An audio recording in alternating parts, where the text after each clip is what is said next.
Work.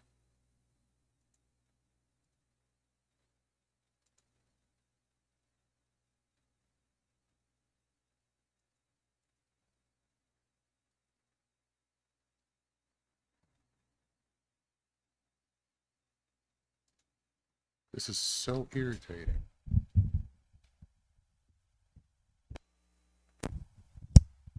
Okay, now the mic is working. I swear, I use my mic all day, all week. No problems. Then all of a sudden I go to start the stream, mic doesn't want to work. I can guarantee I could be better than that if I just sit here humming the Star Spangled Banner for the next 3 hours. But I'm going to start with this because, as we always do, and it is a body horror day, so we're going to go straight to this. And welcome to this year's Justice League tryouts. Let's start with your names. Don't act like you haven't heard. We're Booster Gold and Blue Beetle, the dynamic duo. That's taken. World's finest. Also taken. We're two guys. Nice. All right, well, what would you two guys bring In to a the minute, table? my Don't be food should alarmed. be What I'm warm. about to tell you might be shocking. I am from the future. Like hundreds of years in the future. It's a lot of time. Yeah, look, I'm from outer space, and Wonder Woman's made of Play-Doh. It is what it is. Oh, okay. Cosmic That's and still body pretty horror. useful. Is there anything you can We're tell starting us with about our body future? horror. You all die. Well, I think we all could have surmised that much. Maybe you know how? A meteor shower. What? Well, Really? yeah, all of us. Each and every one of us get wiped out like the fucking dinosaurs? Yeah, whatever those are. Yeah, okay, I don't really know. Aw. I saw you guys in a museum once, okay? I just came here to make some That money. doesn't sound like a I hero. am too. I save Ronald Reagan. That doesn't sound like a hero. What about you, Blue Beetle? What can you do? I don't know, man. I build shit, I guess. Like gadgets. Like gadgets? Yeah, like gadgets. Gizmos sometimes. Contraptions of the sort. Most sorts. Okay. You know, I do have this kick-ass jet ship thing outside. It's shaped like a beetle, and it's blue. Going 10. You're the one who had to Yes. go and save fucking Ronald Reagan. Shit mop. Shitload of fuck. Fuck monkey. B-5-0, fuck you. Ass blower. Turd burglar. Oh, look at me, Fuck I'm you, the fuck you, beetle. I fuck you. like the big Shut things. up, shut Hello, super friend. I think I'd be a perfect fit for the team. I mean, who wouldn't benefit from a little bit of magic? A Vigum Srebel. Okay, that's pretty neat. Question, do you Yes, good memorize how to say unicorn. How certain you words doing? backwards, or can you just do that off the dome? Right, like say you have to do something pretty complicated. Are you going to be able to do it on the either fly, or would you need a second to like write just it high down and then read enough it backwards? Well, Or not actually, quite it's high pretty enough. simple. Not a lot of people know this, but I use magic to make it so that on command, I can stop the flow of blood from my heart to my brain for a second. I'm do sorry. And that causes like a mini stroke, and then that snowballs into aphasia, and so then I just naturally speak in reverse. Is that really the best method How'd for you you even to... think to do I saw that? some videos online, saw some fucking weird places on the internet. It's kind of morbid. But look, check this out. Ice cream's on me, guys. A Vig and Neuriv. Hi. Oh, all right, you're just going to walk right... There's still a woman on the... all right, whatever. What's your name, chum? Dog welder. Oh Get no. out. What? Get We're out! not doing You this. didn't even ask what I do. I don't need to know, man. Just get out. I will. That dog. Oh, great, more people. Watch your step. There's a dying white woman somewhere in that general area. There might be some ice cream there too later. We don't know if that's still on or not. Look, pal, we've been burned enough times today. If you're going to tell me you have the powers of being silver, I just kindly Powers ask... of being very funny, sir. But it's a bit more than that. And that is... Well, sir, my name is Nathaniel, but you can call me Captain Adam if you like. I'm a veteran who underwent an experimental procedure that turned me into what is essentially a living, breathing nuclear bomb. Okay, listening. I Yeah, I don't have want anything to do incredible with that. strength and speed, can absorb and dish out great amounts of energy. I can fly. Wow, that's amazing. Did I hear you right? You said you're a veteran? Yes, sir. Yeah, What's the it, body the horror music? in this Right, one it is is. dog What's that? welder Next minute, welding Fred, dead you're dogs to in. people's Really? faces. It's the financial benefit, and you're not welding dead dogs to people, so shit, man, you're like the full I'm package. sorry, what? Here you are, Nathan. Just fill these out and hail Solid that fourth JJ. I year start member of the every single Justice stream with a League. solid Thanks, JJ video. Superman. This is the greatest honor I've ever... Oh, sorry. You all right? Oh, it looks like you got yourself a... paper cut, yeah. I'm Gonna going to explode now. You're gonna what? Like Yep. a nuclear bomb, What, yeah. because of a paper cut? You cut the suit. I told you I'm made of energy. Thanks, guys. Thanks a lot. Now I have to go fucking explode and die. Thanks. Wait, is there nothing we can do? Captain Adam is worthless. I have to fly up into space so I don't fucking crater Cincinnati. This is just something that could happen? Normally, people know how to fucking handle paper properly. To prevent this, dick. Hey, chill out, man. And my name's Nathaniel. If I wanted you to call me Nathan, I would have said that. There's a clear and evident distinction. Fuck! Ah! All right, we dodged a bullet with that guy. Oh, okay. I mean, we all have our weaknesses. Get dog so there's welder no back good in that there. It makes me into a fucking nuclear bomb. And the whole Nathaniel thing? I mean, what the fuck was that about? If I called him Nate, was he just gonna stand here and take us all out? Yeah. Like, Exactly. Do we know if dog welders are? This 3 Cool is brought to you by Gamersubs, and the flavor of the week is Happy Juice because it makes me happy. What Big to thank you to start Gianni, with? Doug Walker, Malcolm Ray, Mothballs, Let's everyone that was in walk it, into this including French slowly. Pineapple, the fucking the illustrator. He So was in the it. next horrifying thing Have a good day. is gonna be the LA Beast LA eating Beast 80-year-old here. I can canned guarantee that bacon is a food But item this isn't enjoyed body by horror, I millions don't and know what millions it of is. people from all over And the I'm gonna go world on a get my daily warmed up basis. food. Now, is all bacon made the same? The answer to that question is no, because you have smoky style bacon, maple syrup cured bacon, there's Canadian bacon. And for only $166.70, what I have here in my hands right now, the contents of this can was put in there in the years 1939 to 1945, made by the Swifton Company in Chicago, Illinois. I have here some World War II era pre-fried, pre-cooked bacon in a can. And as you can clearly see by the rust in the can, who knows what I'm getting myself into. And at one point, probably it looks like maybe in the 1970s, for $5.75, you could once buy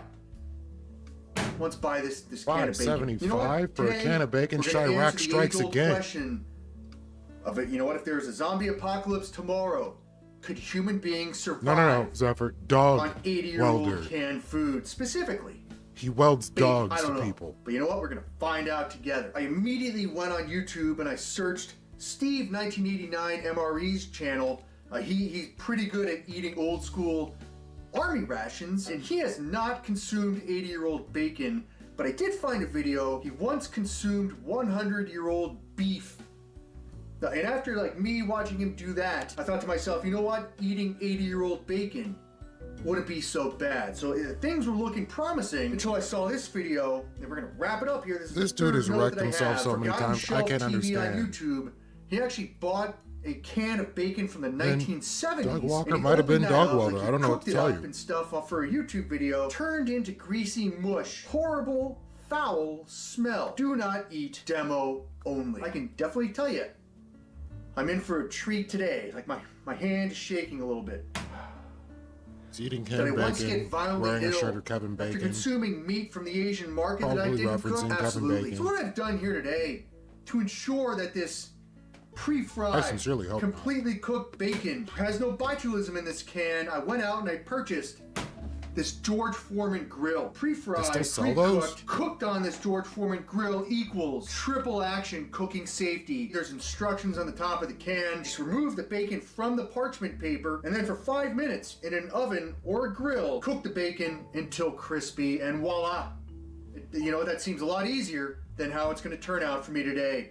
And I actually had this clipboard. Now there's a checklist, what does it smell like? What does it look like? What does it taste smell like? like? I'm gonna It have, smells horrible. I three guarantee separate it smells taste horrible. tests on my qualifications on whether or not consuming 80-plus-year-old Clyde, that is bacon what I is expected to safe for smell like. humans here in 2025. None of the words that have come out of my mouth so I'd far rather in let the this video zombies get me. have been scientifically proven. There's no better place than here. There's no better time than now. And was River Wild a great movie starring Kevin Bacon, even though it Yes, wasn't it was. starring himself? Absolutely. Ladies and gentlemen, I am opening up a can of World War II era, 80-plus-year-old, pre-fried, completely cooked bacon. Let's see if we can just somehow do Mistakes this are about with to the be least made. amount of rust possible.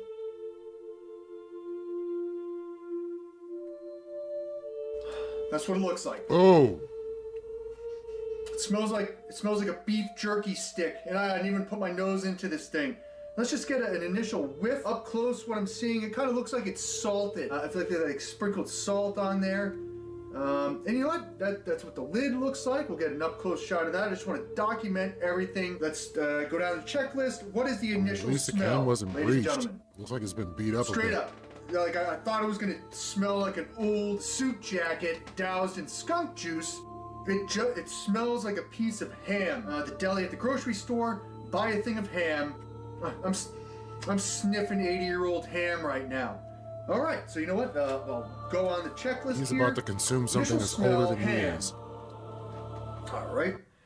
I do have a separate plate. Let's unbox this thing. Let's get it onto a tray. Let's get it onto a tray, aka this I plate. mean, depending on what happens to him after it's over and done with. Screw it. This supposed to unseal both sides of it. He read the instructions, It's then wet, it's decided greasy, not to it's follow. fatty.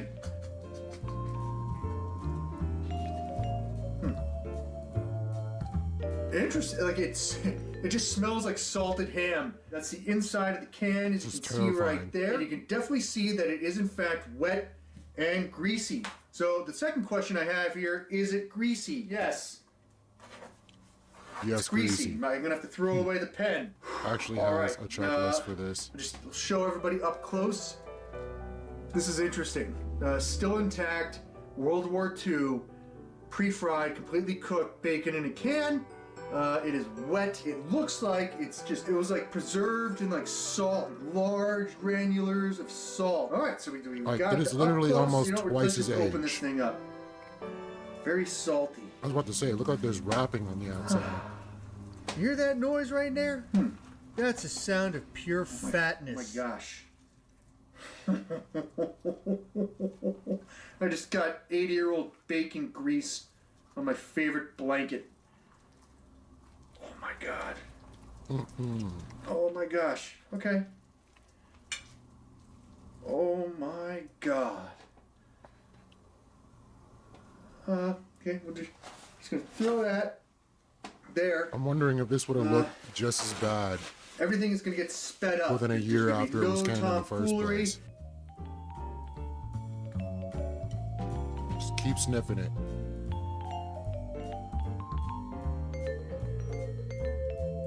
Now I'm gonna set up the George Foreman right now.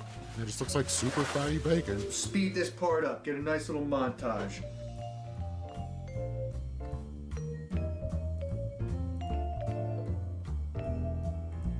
I'm truly scared for him.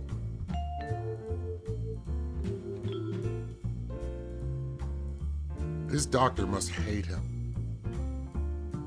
80-year-old World War II bacon, it just seems like it's been preserved well within inside this can. Even though the can's rusty, and even though this is a mushiness, it doesn't smell that bad. It smells like a salted, Every time he shows up in his ham. office, just, oh God, not again. And then that's it.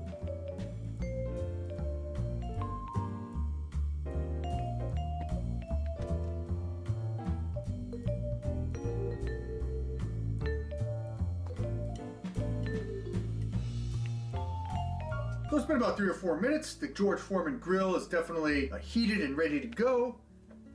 Just going to, we got the little grease, there's a grease tray right there, and then here we go. Let's see. This isn't what George Foreman If I intended. can at least get, okay. This is definitely, it's falling apart to the touch.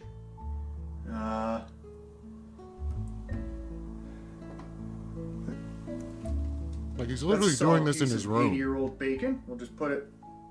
And his room doesn't look like it's changed since 1997. Let's get that big chunk right in there. All right. Mario Brothers 3 on the That's, wall, another Dennis solid, Rodman. 80-year-old piece Looks of like a bacon. Nintendo Power Glove Nice. poster. And, honestly, there's plenty to go around, so it's just very crumbly. It's just very crumbly. No, I've never seen that. Then we'll go there and there. All right. So there we go. We got the up close shots, and let's. I'm assuming it's not the Pokemon. Just gotta wait. We gotta wait a little bit here.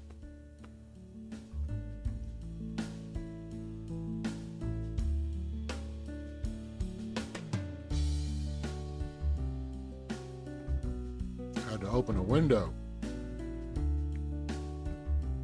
The grease trap is overwhelmed. First test here, I'm just going to be eating an 80-year-old plus piece of bacon and answering the question of whether or not it's crispy. So here's the initial. It's about to do It it. doesn't look bad, and it doesn't smell bad. Whatever fat and grease, it's in the grease tray, as you can see right there. Let's get that onto the plate. Ouchie! It's just it's a little hot here.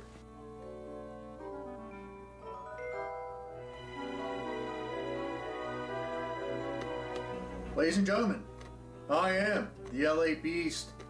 And to answer the question of whether or not if the zombie apocalypse happened tomorrow, could human beings survive off of 80-year-old bacon in a can? Do you want to? Screw it. Screw it. Here's a piece of 80-year-old bacon.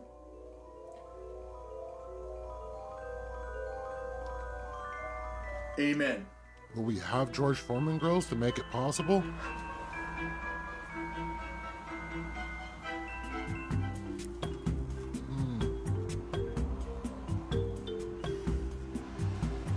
It's got a little crispiness to it. Oh my God.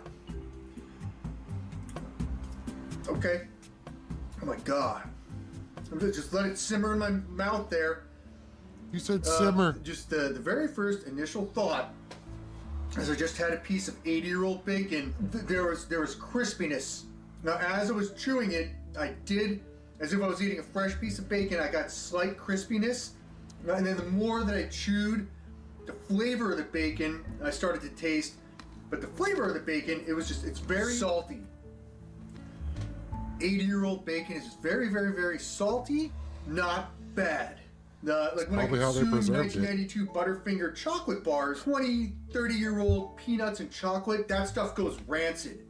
Where it just tastes like acid raindrop chemicals. I'm getting none of that whatsoever.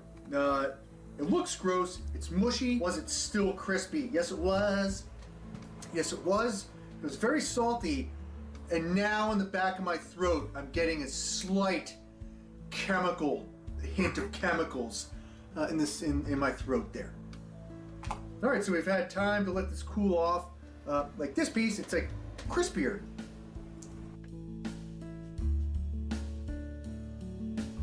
It's just very, very, very salty, hammy bacon. I'm just gonna cook up one more batch of bacon on the George Foreman. We're gonna speed it up and then conclude with the final two tests. So here we go. We can speed this part up.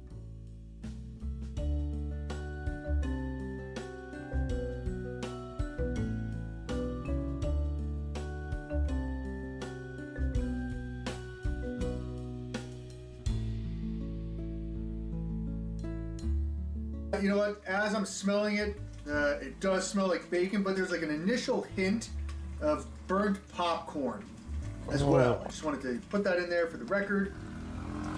Is he gonna eat all of it?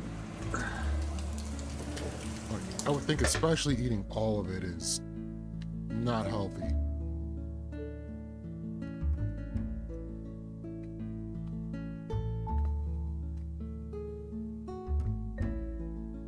All right.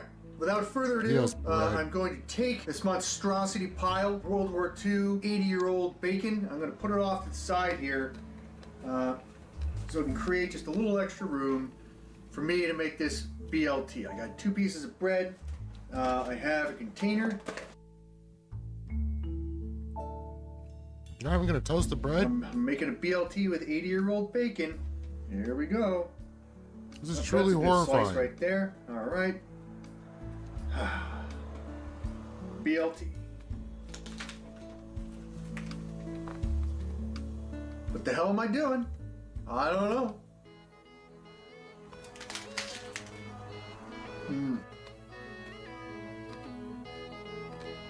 Whatever chunk of bacon I took that time is a little bit more questionable. You can see it.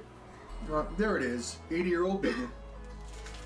It's a little bit more questionable. All this is questionable. The BLT, it tastes a little sour. There's a little bit of sourness in there. He needs to do a follow-up.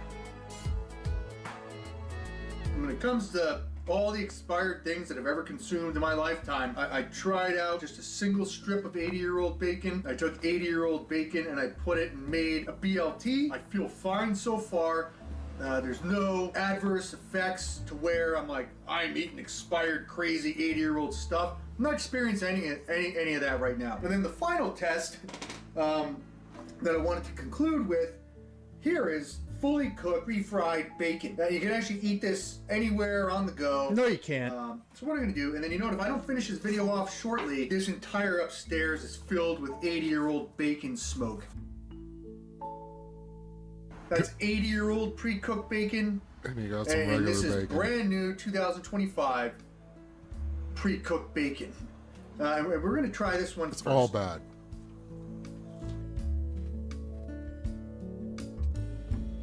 It doesn't have a smell to it. This Does is this just kind of qualify like as a mukbang? dry, chewy jerky. There's no like salt. There's really no flavor to it. Not bad. Pre-cooked bacon from 2025. Just again, here we go. I'm eating 80-year-old bacon.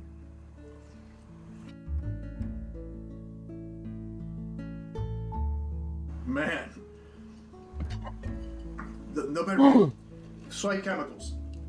The initial chew, the flavors. What kind there, of chemicals very from salty. 80 years ago that It's just probably like, the FDA long since forgot? in the back of my brain, I'm like this is not healthy for you.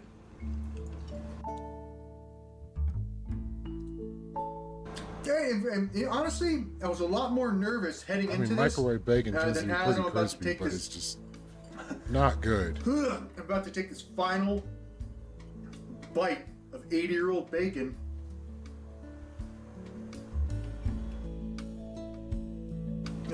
Overall, if we had to conclude everything right now, first and foremost, shout out to Kevin Bacon in the great movie A River Wild.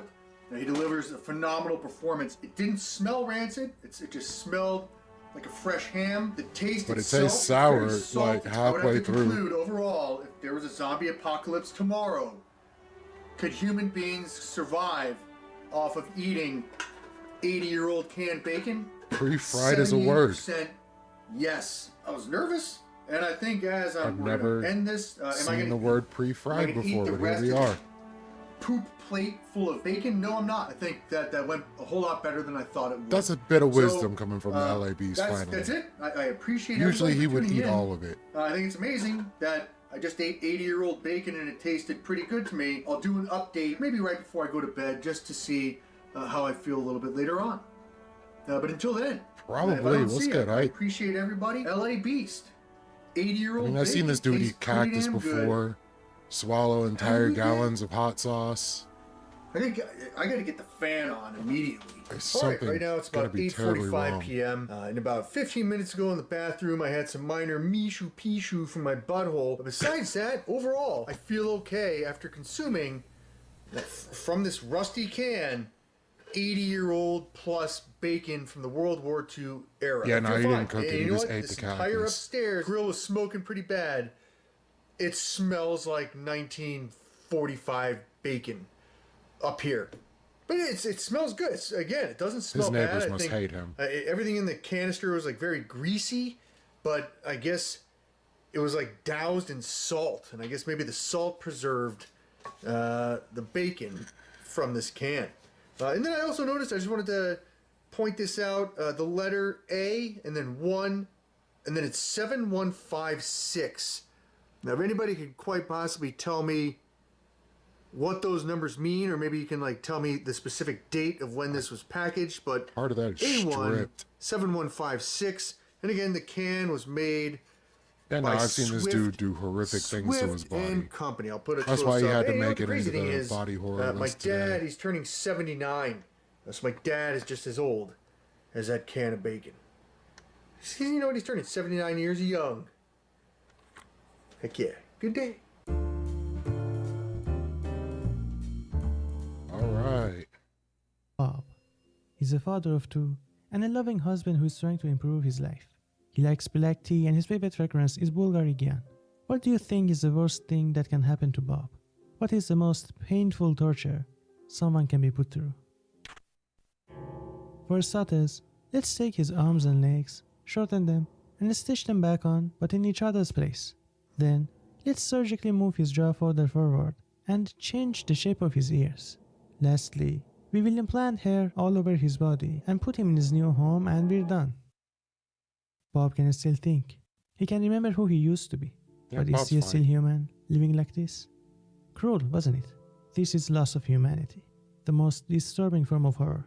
In this video, we're going to talk about 6 pieces of media that use loss of humanity, starting from the least disturbing and ending with the most.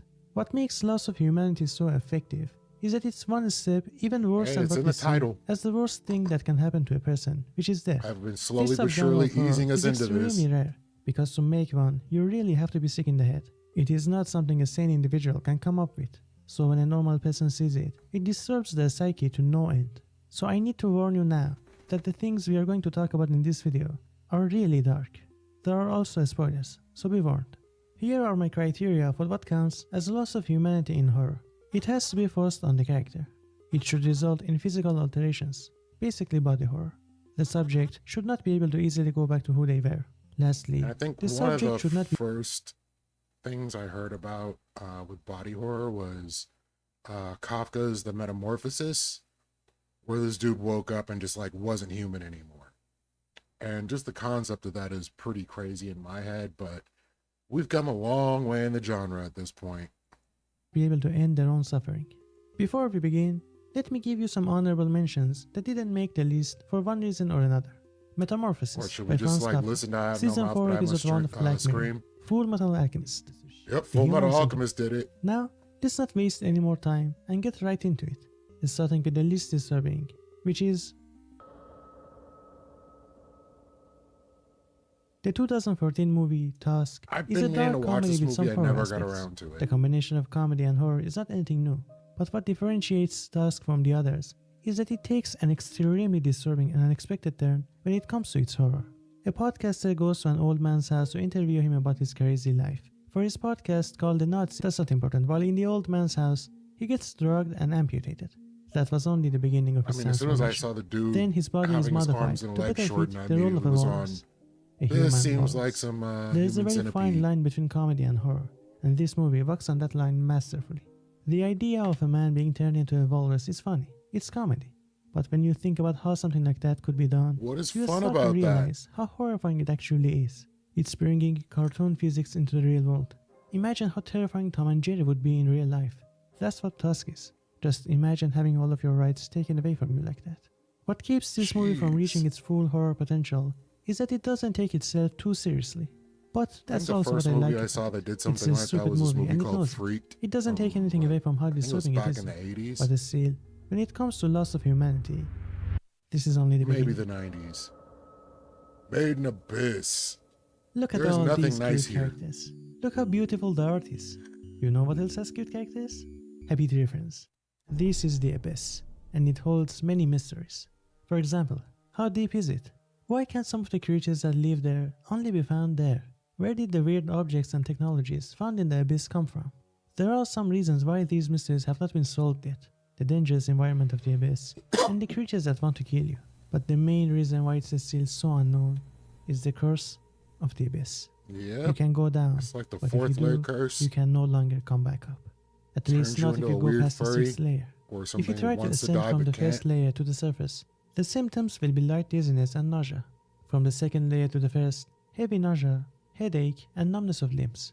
From the fourth layer to the third, intense pain throughout the body, and bleeding from every orifice. Oh, was And it most the importantly sixth? for this video, the symptoms for ascending from the 6th layer of the Abyss This to is the the layer sixth layer. above are loss of humanity, and if you're lucky, death.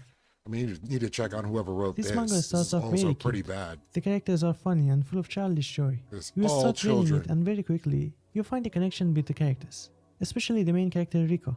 She and her friend Drake decide to go into the Abyss. So far, the story has been very fun and whimsical. You think you know where the story is going. You're 3 volumes into the 10+ volume manga, and Rico and Drake Yeah, are it's when they fighting run against into one of this the thing dangerous that monsters in the Abyss. it gets But bad. Drake, being the awesome kid he is pushing the monster back, when out of nowhere, that monster is venomous. And her arm Having swells no up other like a way, watermelon. Drake picks Rico up and escapes, but they are in the 4th layer of the Abyss. So now, Rico is in excruciating pain and is bleeding from every orifice. The cute character you want nothing but happiness for is dying, and her friend has to cut her soul and hand to stop the poison from reaching the rest of her body. I This is when you deeply feel realize love. This Thank you, manga is Kami. not what you expected. Glad you It was showed giving up. you a false sense of security. I'm not going to talk about the loss of humanity aspect of this manga, because it's a huge spoiler, and I want you that to there feel is the pain I Midi, felt the first time I and read it. Midi Reading Abyss is really immersive. can't die, It gives you and extra is stuck as a information human between blob chapters, for which all makes eternity. it feel all the more alive. It also makes you fall in love with some characters, just so it hurts more when bad things happen to them. So I didn't even show the just arm know, thing. This manga is cruel. Very cruel.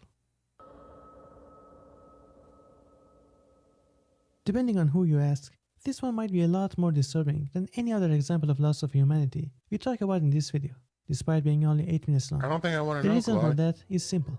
Realism. Who When you puts watch those on Final an oven? Surgery 2.0, you can imagine something like that happening in real life. I would say something like this has probably already happened at least once Oh, somewhere in the world. jeez. This short doesn't pull any punches. It goes as far as it can. In concept, it's very close to Tusk. In Tusk, a person gets turned into a walrus. Here, a kid gets turned into a rabbit. But here, it's as disturbing as it can be. Unlike in Tusk, That's why you which just is play more common. Blitzcrank. However, at Just some points, it when in gets doubt, too Blitzcrank. cartoonishly evil.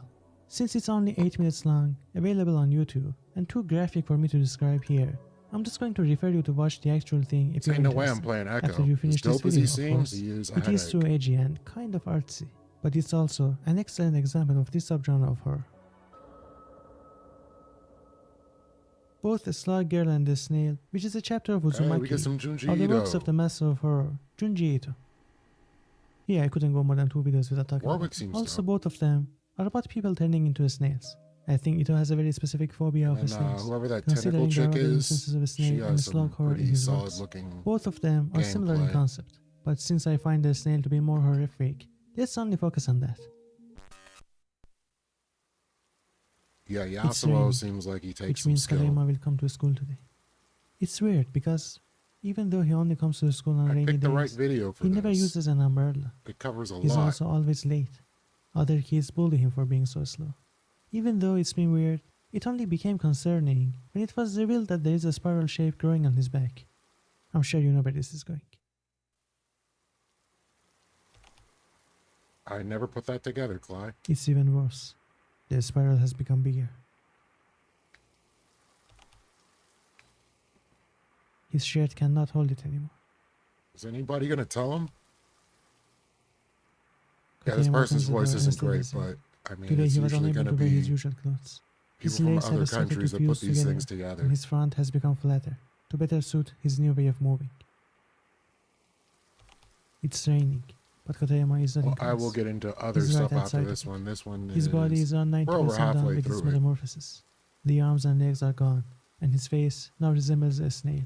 His parents refuse to accept that thing as their son, so the school decides to build a cage and take care of I it. mean, this is exactly why Considering Stephen both Miller is the way Koteyama he and is another today. classmate who faced the same fate still came to school, we can conclude that they probably can still remember and think like they used to, at least to some degree. If you're curious, this is how a slug girl ends. Still a human turning into a snail, but in a different way. It's In the like cruel world mumble of all rap. tomorrows, we find some of the All best Tomorrows, examples of like loss of that, humanity. I've not While gotten this into, book but is I hear filled with good this things. subgenre, from But it's worm so people and many of parasites it. to heathenists and lopsiders, one stands out the most. A fate worse than having all of your senses and limbs taken away from you, like in Final Surgery, worse than being turned into a walrus, like in Tusk, and even worse than being trapped into the body of a snail.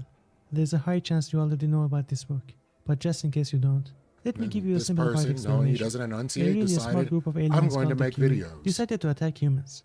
Most of the humans were defeated easily, but one group fought against them and even pushed them back a little. Therefore, when the Q won, they decided to punish them and make an example of them. The Q, with their twisted sense of Ren and justice, Stimpy was wanted to also make some them pay. pretty horrific Even imagery. extinction That's why I would be figured too Meat light a Canyon got punishment his start. for resisting their star gods. The humans of the rogue world needed a sentence that would remind them of their humiliation for generations to come. And that punishment is the only thing I will always remember from this book. The Q Q turned those people. people into living blocks of waste filtering devices. Their eyes were That's left so unchanged not cool. to witness what they became, and their consciousness was retained so they could suffer every second of their existence. Unable to move, talk, or do anything, they were forced to just Be another live. brick in the wall. See? It's torture, even for just 5 seconds. But you know what's even worse? Yep, we got there, Zephyr. I have no I mouth, have but I must watched a scream. lot of movies and read a lot of books, and many of them were horror. But to this day, what happened to Ted at the end of I Have No Mouth and I Must Scream is the single most disturbing thing I've seen happen to a What's fictional good, character. Kyle? What Am does to him is the ultimate torture. Humans built an AI. Is there any way we They can gave it reset the sentience. Z crash They out didn't counter? mean to, but it Or are we happened. just keeping this for That posterity AI, to see who how called much it himself crashes out in a Am, month? was trapped. Humans built Am to think, but there was I nothing thought it the could do snap with all the benefits already creativity. ended. I already hear people Am was born in complaining. a world too limiting for him. In a rage, Am killed all of the human race except for 5 people, but he was still trapped. He couldn't wander, he couldn't belong, so Am decides to take his revenge for the life it was given. That's when those 5 people came in handy. They became all Am had to do with his time, forever. His only choice. Am, with his infinite knowledge, was able to keep them alive for hundreds and thousands of years, just so it could torture them in different ways. Every decision Am makes is meant to cause pain. Yeah, this is Pain what for those happens 5 when people. No HAL matter what he did to 9000 them, gets he was his able to way. heal them. As long as they stayed alive. Am couldn't bring back the dead. He's not God. So just imagine what happens when one of those 5 people decides to free the other 4 by killing them. Now Am has lost all his toys, except for one, the one that took them away from him. Am made sure Ted would suffer eternally and could not end his own pain. Your voice He doesn't says, want I Ted don't to eat run meat full speed into a or meat computer and byproducts. smash his skull, or hold his breath until he faints, so he altered his body. Now he's a soft, jelly-like thing, smoothly rounded with no mouth, and pulsing white holes filled with fog where his eyes used to be. That's His arms usually and the legs image were I also see of altered, it. if you could call those Which looks like lumps the of thing soft, from The slippery Little leather Mermaid, legs. He leaves a moist were trail always when he moves. terrifying. His mind was left intact, so he could dream and remember. His sense of time has also been altered. Sometimes it takes him 10 months to say the word now, a thing that could never have been known as human. And that about I'm sure covers there are it. other examples of loss of humanity in different media as well. I can only imagine what great examples exist in the world it of just gaming. gets worse. But that was every instance of loss of humanity I have. Now it's your turn to introduce me to something new.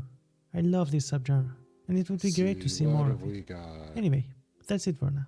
I hope you were introduced to something new in this video. Alright. The ferrymen are among the oldest entities known to our fractured universe. They are not anomalies in the traditional sense, nor are they predators no, I or don't think they got to the deceivers. Their Kafka thing, purpose is if you're talking about singular and metamorphosis. unwavering, to help 'Cause I those don't think who there's a truly live wish action to leave this adaptation of it. reality behind. They only answer when the call is genuine, when the desire to depart one's universe has become complete and unfaltering. It is this desire that begins the process, the silent signal Kafka's that great 'cause draws there's never them any towards rhyme you. or Yet reason as even to then, why the thing finding happens. a ferryman You're just is dealing no with the easy consequences. task. They never appear in the same form twice. To one person, they may arrive as a weary cab driver waiting in the rain. To another, they may be a tuk-tuk driver. Some even report meeting them as literal ferrymen. The only constant is this: they will carry a trace of your past, a detail so intimate, so personal, that it cannot be Stay out mistaken. of Texas. Perhaps the driver's dashboard holds a toy you once loved as a child. Perhaps the hat on their head is the same your father used to wear. The ferryman reveals themselves through a fragment of your own life. When you find them, the process begins with a single question: where can you take me? If the person replies, I don't wherever miss your any heart ads. desires, then you have found If I can get one of away with the it. ferrymen. From there, the journey begins. Enter their vehicle, Yeah, whether this it is be a amazing. taxi, a boat, or a hot air balloon, and prepare for the price. The ferrymen do not accept money. They will never take coins or bills, nor gold, nor jewels. Their payment is memory. The moment they request it, a photograph will appear upon your person. This photograph depicts a moment from your life, a memory dear to you, one the ferryman desires. The test Imagine is having simple. Are select you memories truly ready to snatched leave up this reality behind? from your If you recall. are, you will hand it over. When you do, that memory vanishes from your mind forever. You will lose it, not just in detail, but in feeling. The warmth Take of the it bad ones, will don't go take the dark. good ones. The photograph disappears into the ferryman's hands, and you will pass into unconsciousness. When you wake, it will That's be why in you the just pick the reality most you broken most desire. characters you The can. ride I think itself Vi is seems not pretty good, idle. too. While in the ferryman's care, you may imagine vividly But that was the like world in the you early wish to videos enter. I The saw. ferryman cannot read your thoughts, but they can align the destination with your intentions. The universe is infinite. Its reality is uncountable. Every dream, every nightmare, every absurdity exists somewhere. You may choose a world where adventures never end, where you fight beside creatures from childhood fairy tales. You may choose one where dinosaurs were never wiped away, and humankind lives I among don't know, thunder more horror lizards stuff. as equals. Some long only for a world free of anomalies, And I am where open life is to simple and safe, suggestions where the for worst horrifying threat on a things. quiet street is the But I have, fear of a like, common 5 thief. more It is videos possible, still though chilling. perhaps unimaginative. And as a word of warning, never choose a world where everything is made of chocolate. It may sound whimsical, but gets boring very quickly. But what if you cannot pay? What if the photograph that appears is too precious, too sacred to lose? In that case, you will awaken exactly where you met the ferryman. They will Timo vanish look and your ridiculous. chance Yeah, will you be don't lost. want to live in a world They do made of not take chocolate. refusal lightly. The next Especially time you not wish milk to seek chocolate. them, It just it will goes be rancid. far more difficult. The path narrows each time one hesitates. To outright deny them with politeness may spare you punishment, but it closes doors. Should you attempt to cheat them, rob them, or threaten them, what happens next depends on their mood. These remind me In the more kind like of case, ARG you are returned to your videos. world unharmed, but such mercy is rare. the Angel More Engine. often, those who disrespect the ferryman are left in realities that are less than desirable. There are stories, hundreds of them, of But those we're who veering over into the mistreated cosmic ferrymen horror and paid the price. end of things. A We might go doctor, back to arrogant more and body cruel, horror later. attempted to strike a bargain beyond the price. He awoke in a world where humanity had devolved into twisted eyeless, creatures of the night. For 5 years he endured, unable to escape, because he could never create a memory worth surrendering in that place. A woman who spat in one's face was left in a reality where the earth had drowned, oceans swallowing continents, the sky black with storms. She survived for a time, clinging to rafts of debris before somehow finding another ferryman and pleading for release. And perhaps most there's grim, not enough two for the teenagers Angel Engine attempted to left, rob but a I'm still ferryman wondering how it turns outright. out. They awoke in a world where the dominant life form had evolved not from apes, but from rodents. A civilization of vermin who farmed Civilization of and Master consumed Splinter. humans as livestock. These stories, unlike the many myths that circle around the ferrymen, have been verified. Survivors of these encounters have returned and given testimony directly to the Office of Anomaly Safety.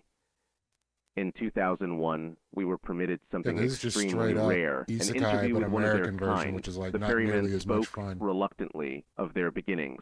Long ago, they were disciples that's the of one, an Moon. ancient god, the god of memory. They called for The an name of angel this to help god save will them not be from shared on impending the doom. request And as of soon as he showed up, interviewed they snatched him individual. up, put him The in a ferryman machine, explained and that gods got are infinite not like energy out us. of it. They do not die easily. They fade. When their names cease to be chanted, when their stories cease to be told, they drift into silence, into something like death. This one just but genuinely sucks. I don't even want to know where it goes. Women, each claiming to be the mother of a single infant, with a wisdom that picture 2 thrones, and on the first sits a king, the very image of divine justice. Before him stand 2 women, each claiming to be the mother of a single infant, with a wisdom that seems to cut who needs through a the budget when you fabric can of reach human into multiple deceit. worlds for weird The king items? calls for a sword, threatening to divide the child.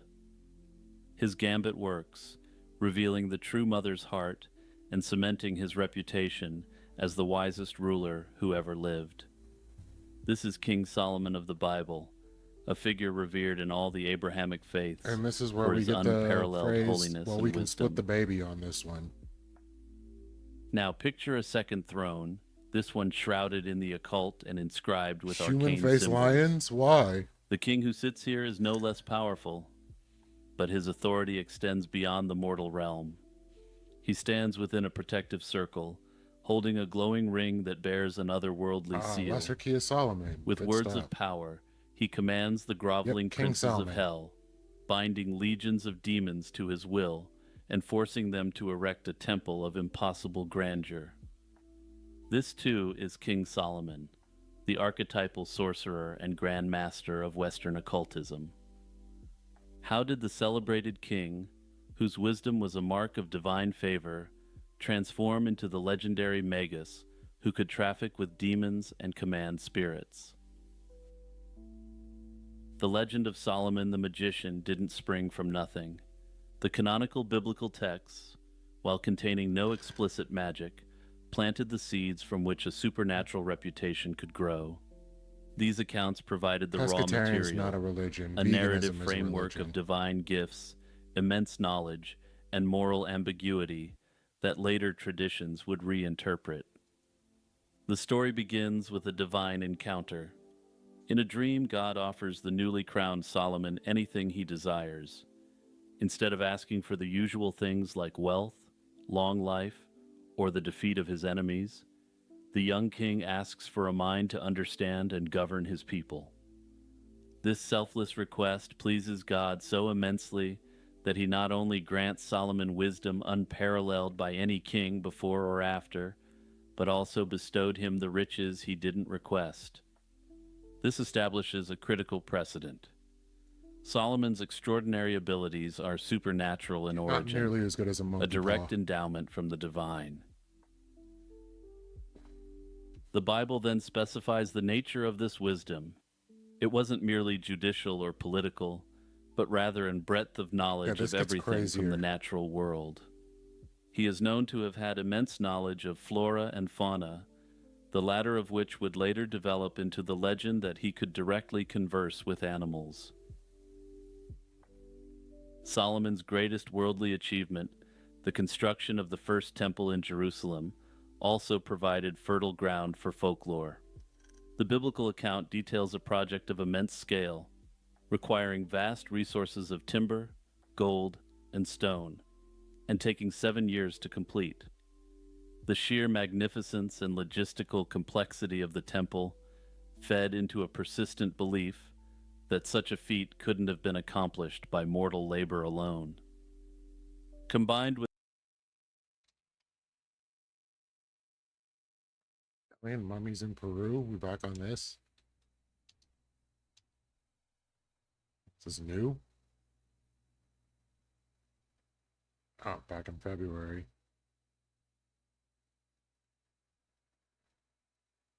Yeah, the Mexican Navy Medical Department is investigating the mummies. They named him Antonio. What the heck is this phone?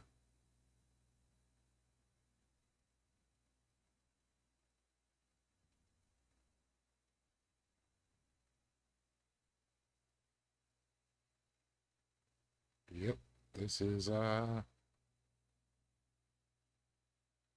definitely a good art project. I think we had like a whole stream on that with horseradish. With the understanding of this divine wisdom, this created a narrative opening for the idea of supernatural assistance. Cavities having fillings? Finally, so they actually the Bible use is like unflinching human in parts its to account make of those Solomon's things? decline. In his later years, his 700 wives and 300 concubines, many from foreign lands, introduced their gods to the land. He allowed them to build shrines for the worship of their deities, drawing the wrath of God directly upon him. This act is perhaps the most crucial element in his transformation.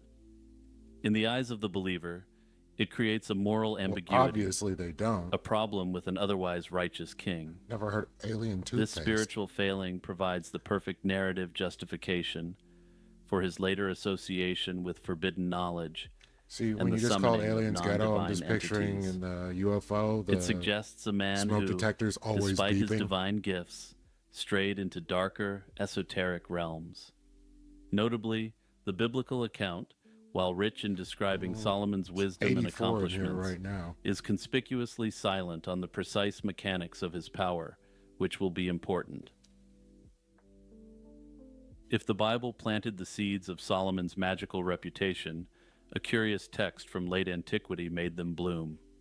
The Testament of Solomon is the foundational document that transforms the wise king into an archmagician and provides the detailed backstory for his command over demons. It's around 60 this degrees. Work, everything which was isn't nice. accepted as Then scripture in all any of a sudden Abrahamic this week, faith, 85 filled the to narrative 90. vacuum left by the biblical accounts with a vivid and systematic demonology. Written in Greek sometime around the 2nd century A.D., the Testament is a pseudepigraphical work, meaning it was falsely attributed to Solomon himself to lend it authority. It's a fascinating blend of Jewish, Christian, and Greco-Roman magical traditions, reflecting the syncretic spiritual world in which it was born. No, that ain't right. So The when we get story the of how idea Solomon bound the of demons and made them his servants demons and opens the during whole the deal, construction of the temple. has anybody A seen favored young servant is being accurate tormented by a demon named depictions Orneus, of who angels? steals half his pay and food and drains his life force by sucking his right thumb. And yeah, trust me, that'll be the least unusual Let me thing pull about this that up. entire story, so strap in. Distressed by his servant's decline, Solomon prays fervently in the temple for the power to subdue the demon. In answer to his prayer, the archangel Michael appears and gives him a small ring with a seal engraved upon it, the pentalpha, later known as the Seal of Solomon. This ring, Michael explains, is a gift from God that will allow him to seal all the demons that roam the earth. This dude did a Solomon painting uses of the ring to land summon, finding. interrogate, and bind a vast host of demons, basically playing an ancient history version of Shin Megami Tensei. The text functions as a veritable demonological manual, and he compels each spirit to reveal its name, its malevolent function, and its associated astrological body. See, when I don't Most want to find importantly, these things are all he over forces the the place. demons to reveal the name of the angel or the divine phrase that can thwart its power. This process effectively categorized the demonic world, transforming demons from abstract forces of evil into a classified list of specific agents of affliction. Crucially, Solomon doesn't merely banish these demons, he claps them in So I don't spiritual want to cuffs know and then what a puts them to demon work looks like. against their will. It can't be any worse than this.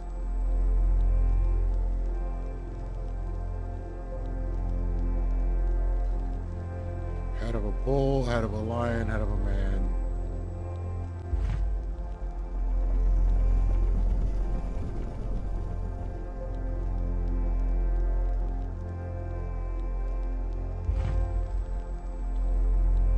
Be ye not afraid.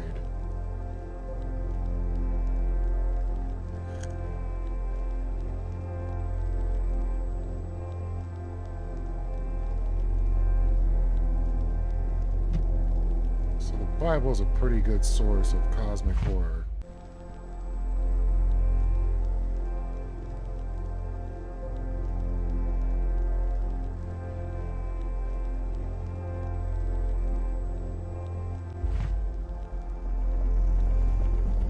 These things are nightmare fuel.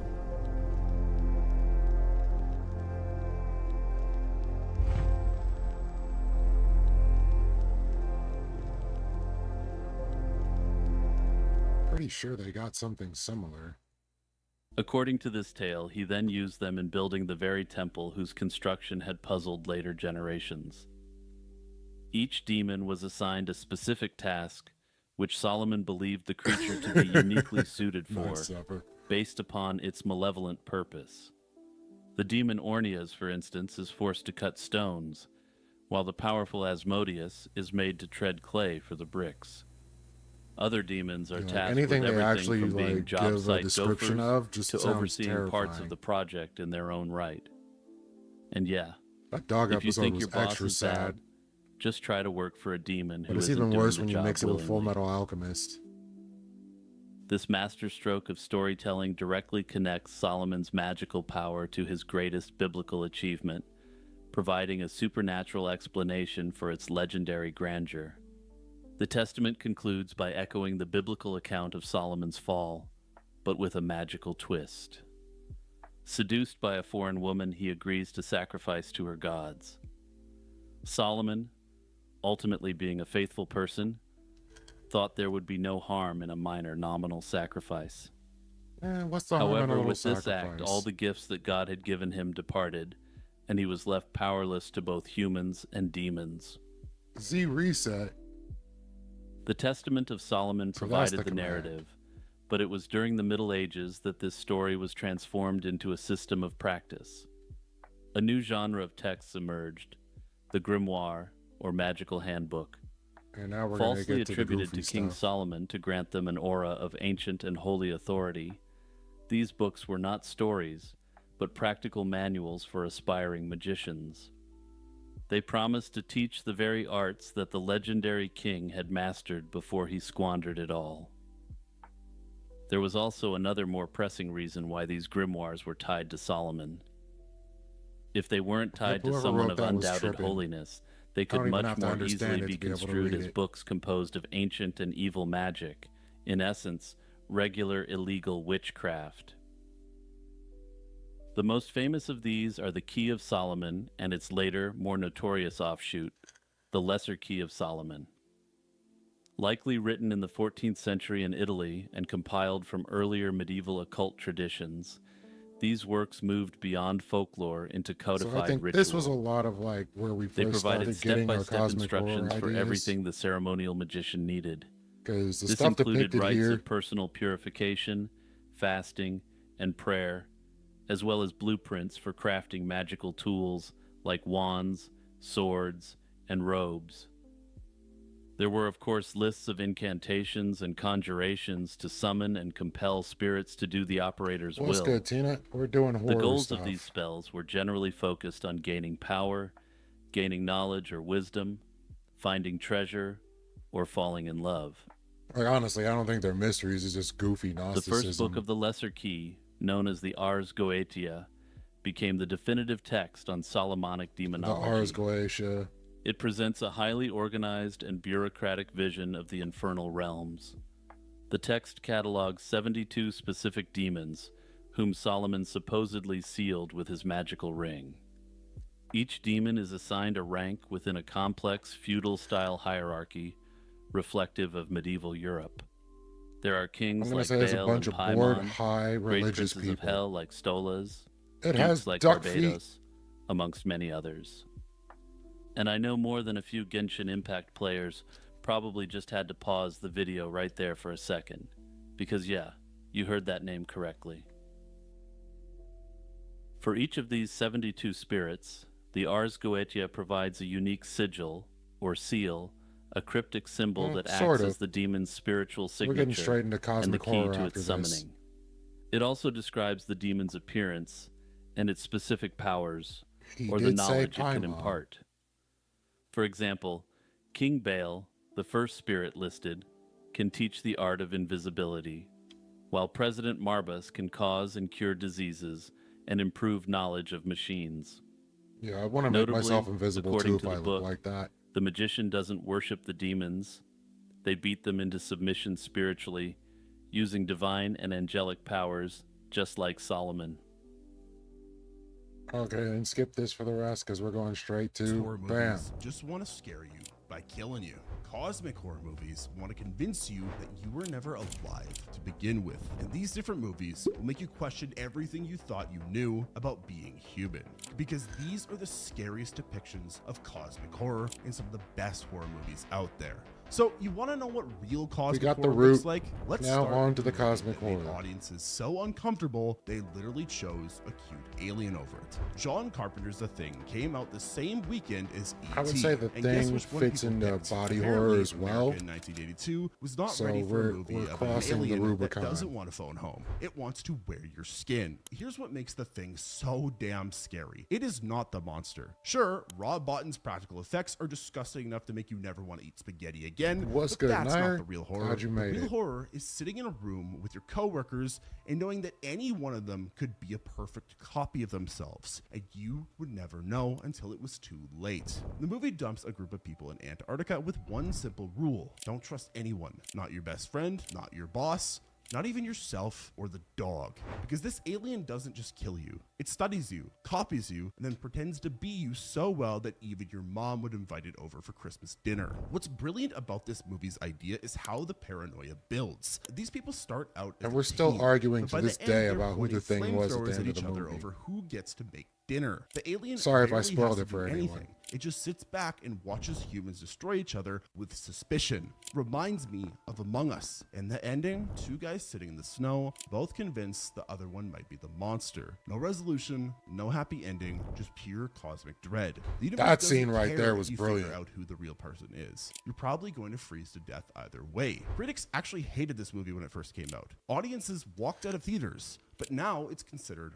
a masterpiece. Honestly, I found it so cool that they actually made a movie based off Among Us. That is probably the coolest thing I can ever think of. Among Us is my favorite game ever, and they actually made a movie based on Among Us. That is so cool. But at least those people knew something was wrong in the thing. The scientists in Annihilation don't get that luxury. They walk into how long did it take, Shimmer, Zeke? thinking they're going to study it, and instead it starts studying them, which would be fine, except this thing studies you the way a kid studies bugs. I think they resolved it in the video game. What happens. The Shimmer is cosmic horror for people who think they're too smart for exactly, Kyle. To It's actually this get that done beautiful with practical rainbow-colored effects zone is... that makes everything inside I mean, the it thing is wrong. cosmic horror, Not but it's evil, also body just horror, wrong. Hammer. Plants grow with human DNA. Animals develop human vocal cords. And humans, well, humans start becoming something that was never supposed to exist. There's this one scene with a bear that has become legendary for being absolutely terrifying. This bear kills one of the team members and somehow absorbs her dying screams. So later, when this skeletal nightmare comes prowling through the darkness,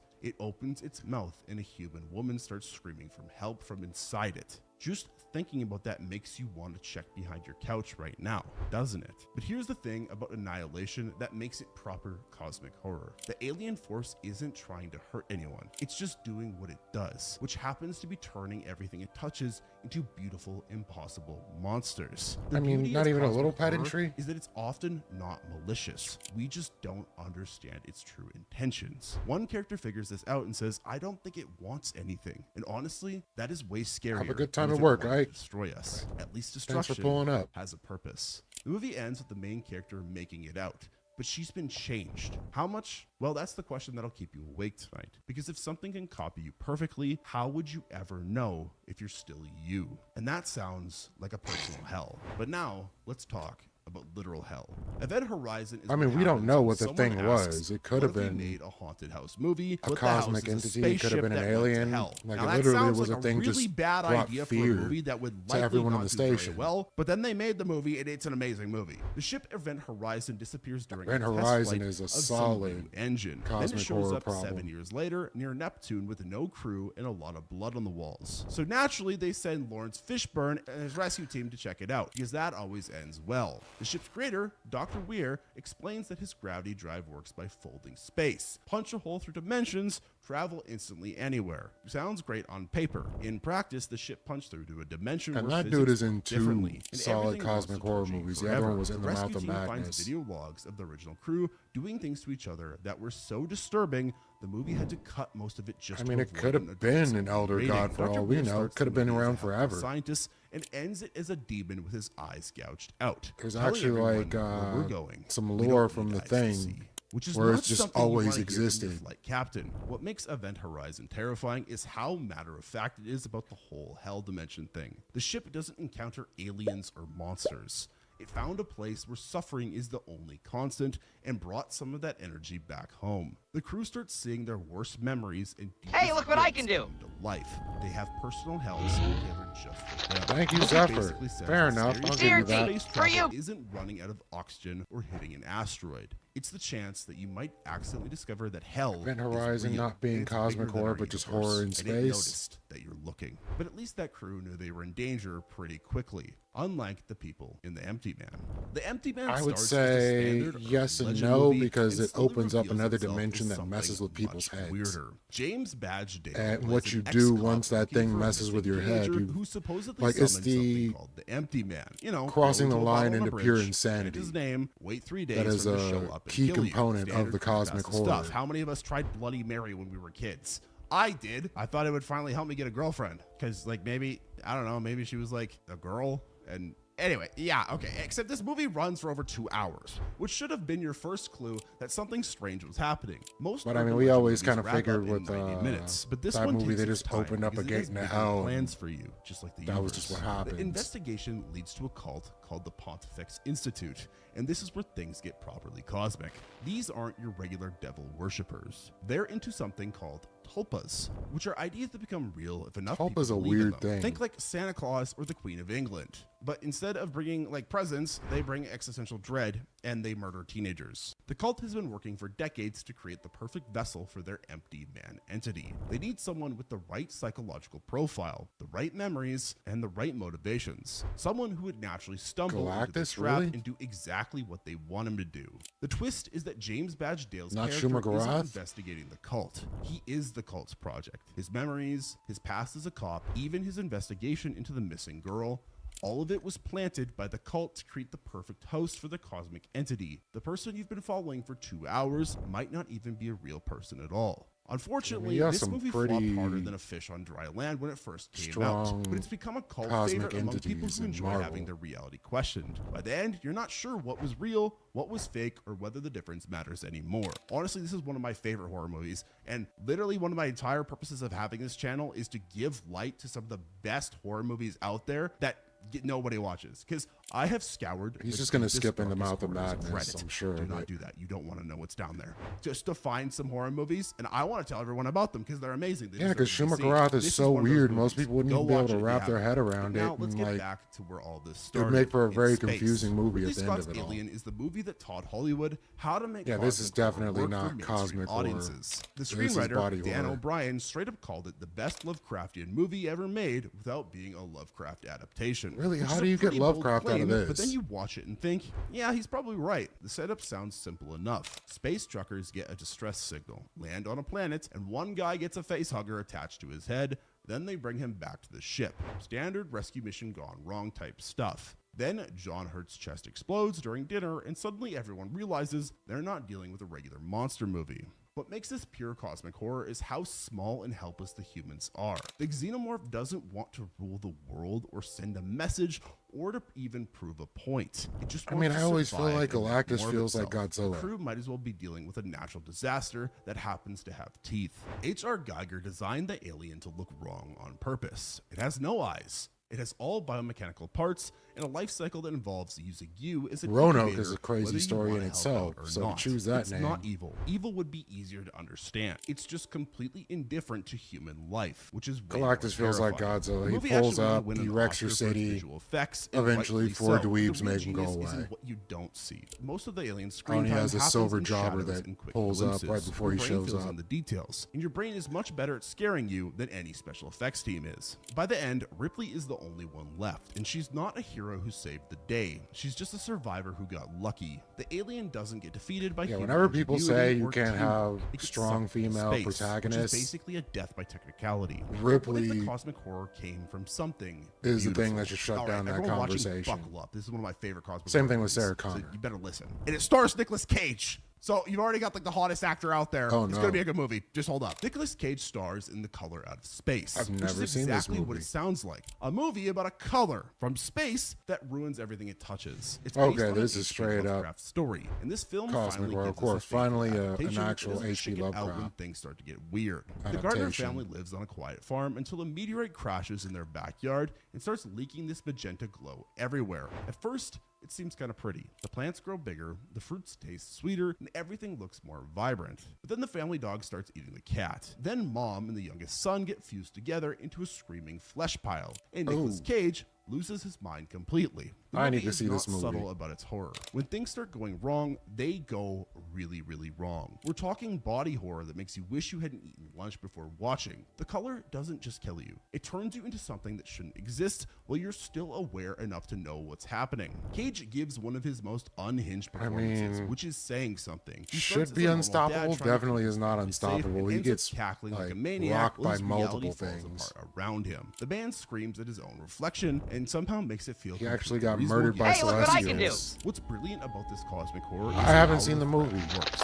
Color isn't malicious. It's just Seriously, doing what for you. colors from space do, which happens to be incompatible. But yeah, he got with life rocked on by Earth. Celestials It's and beautiful resurrected by deadly Franklin in Richards. measure. You can't negotiate with it. You can't understand it. You can't even properly see it since it exists. kind of like Bird outside our Box. You normal just color go spectrum. around The with movie ends with most of the family dead or with blinders transformed. on. The farm turned into a wasteland. and the What couple heading off to spoilers? corrupt somewhere else, which is the For standard this cosmic movie? horror ending. The universe doesn't care about your little story. It just moves on to the next thing. But sometimes Or on to the horror next movie, hides Z. It's in okay. sight. Black Mountainside proves you don't need a big budget to make people question their sanity. This Canadian indie film follows archaeologists who dig up something in the frozen wilderness that probably should have stayed buried. The whole thing costs less than most Hollywood catering budgets, yet manages to be more unsettling than movies. Yeah, with Bill $100 Cipher million is a price great tags. example A of research cosmic team horror. uncovers a structure that's way older than it should be. We're At talking least for a kid pre-human show. civilization stuff, which immediately raises some uncomfortable questions about who built it and where they went. The team gets excited because this could rewrite history. That's why I was saying the thing is cosmic horror. Like, people lose their minds. They're completely in fear. They have no idea what it wants, what it is.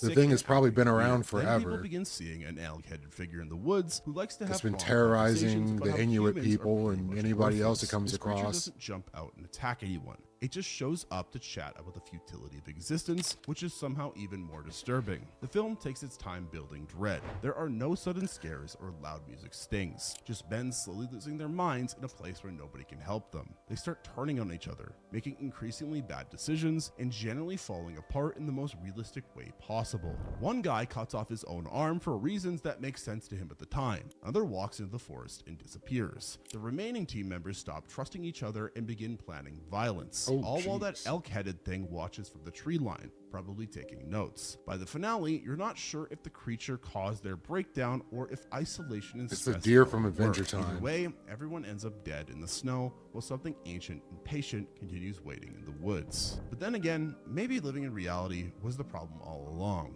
Maybe we just need to succumb to the madness.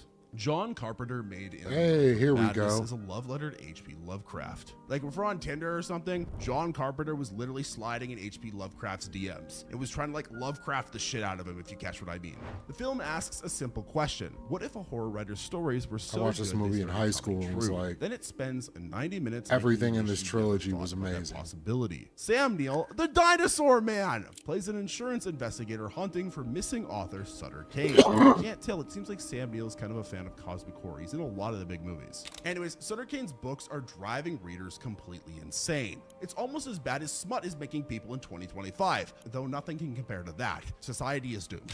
Anyways, publishers are getting worried definitely because finding Kane's something fans so are far getting beyond the violent realm of and human unpredictable after humanity finishing his latest that novel. the only hope for The search survival leads that our Neil to entire a race town has to called remain Hog's beneath End, the which notice is of it. supposed to be Yes and fictional, no, but is turns to out just to be never come in depressingly contact real. with it because The our locals minds have been can't doing handle it Kane's work and it for would break our years. psyches. It's changed them in ways that violate several laws of physics. multiple People reasons. walk through walls, children age backwards, and the hotel check-in process involves tentacles, and not in a fun way. Neil discovers that Kane isn't just writing horror stories. He's documenting the return of ancient creatures who want to reclaim Earth. The books serve as instruction manuals for summoning old gods, disguised as entertainment for people who think they're just reading scary stories. Because, like, in before this bed. story, The movie's most twisted the joke people that were happens at the reading end. the Neil books escapes the that nightmare this writer town, was writing reports were back to his also going employers, only insane. to discover that his entire investigation has been turned into And a then he Hollywood warps the movie. world He sits in an empty and theater calls up the watching Elder actors Gods. play out the events he just lived through, laughing hysterically because he finally gets the cosmic joke.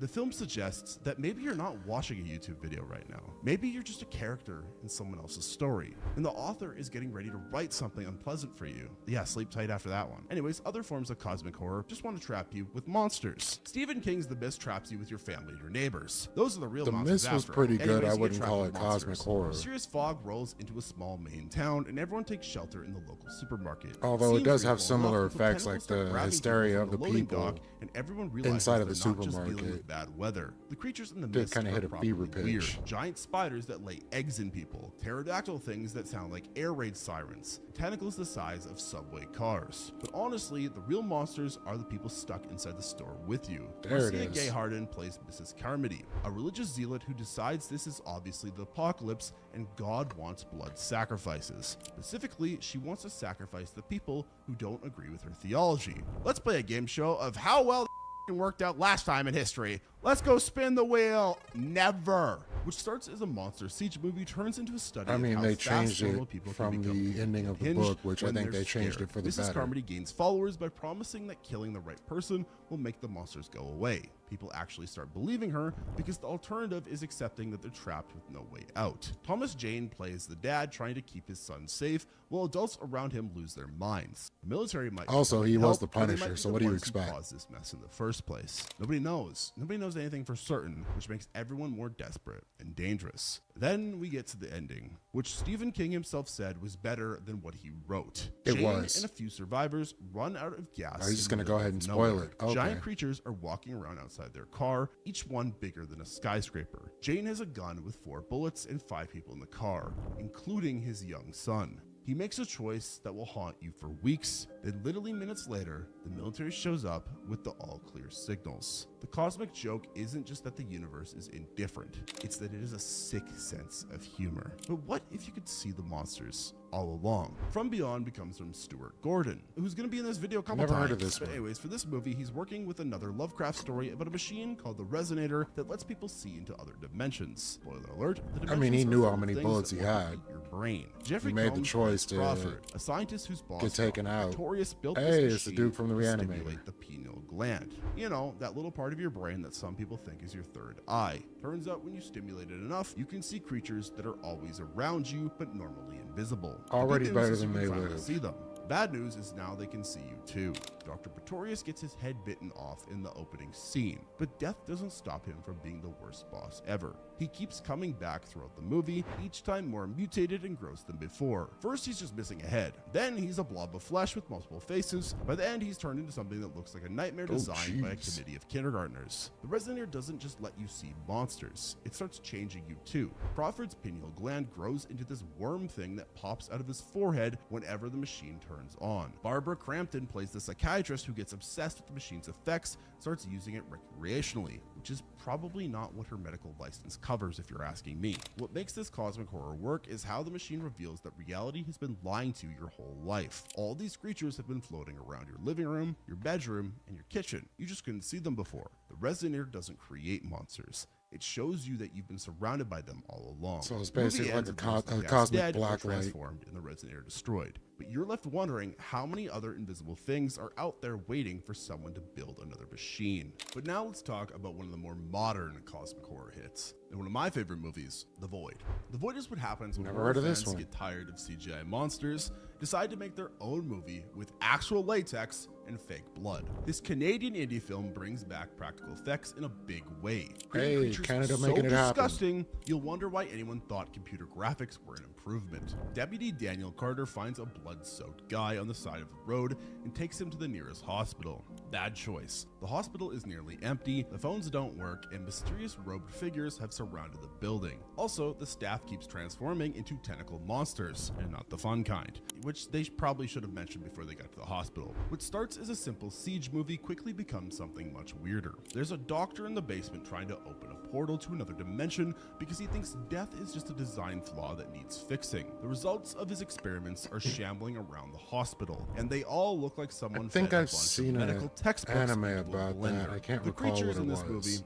are genuinely creative. We're talking about things that used to be human but now resemble abstract Oh, art projects no. made from your organs. One monster is basically a walking pile of flesh with a skull stuck in it, screaming constantly because existence hurts. Yeah, welcome to 2025, we're all dealing with it.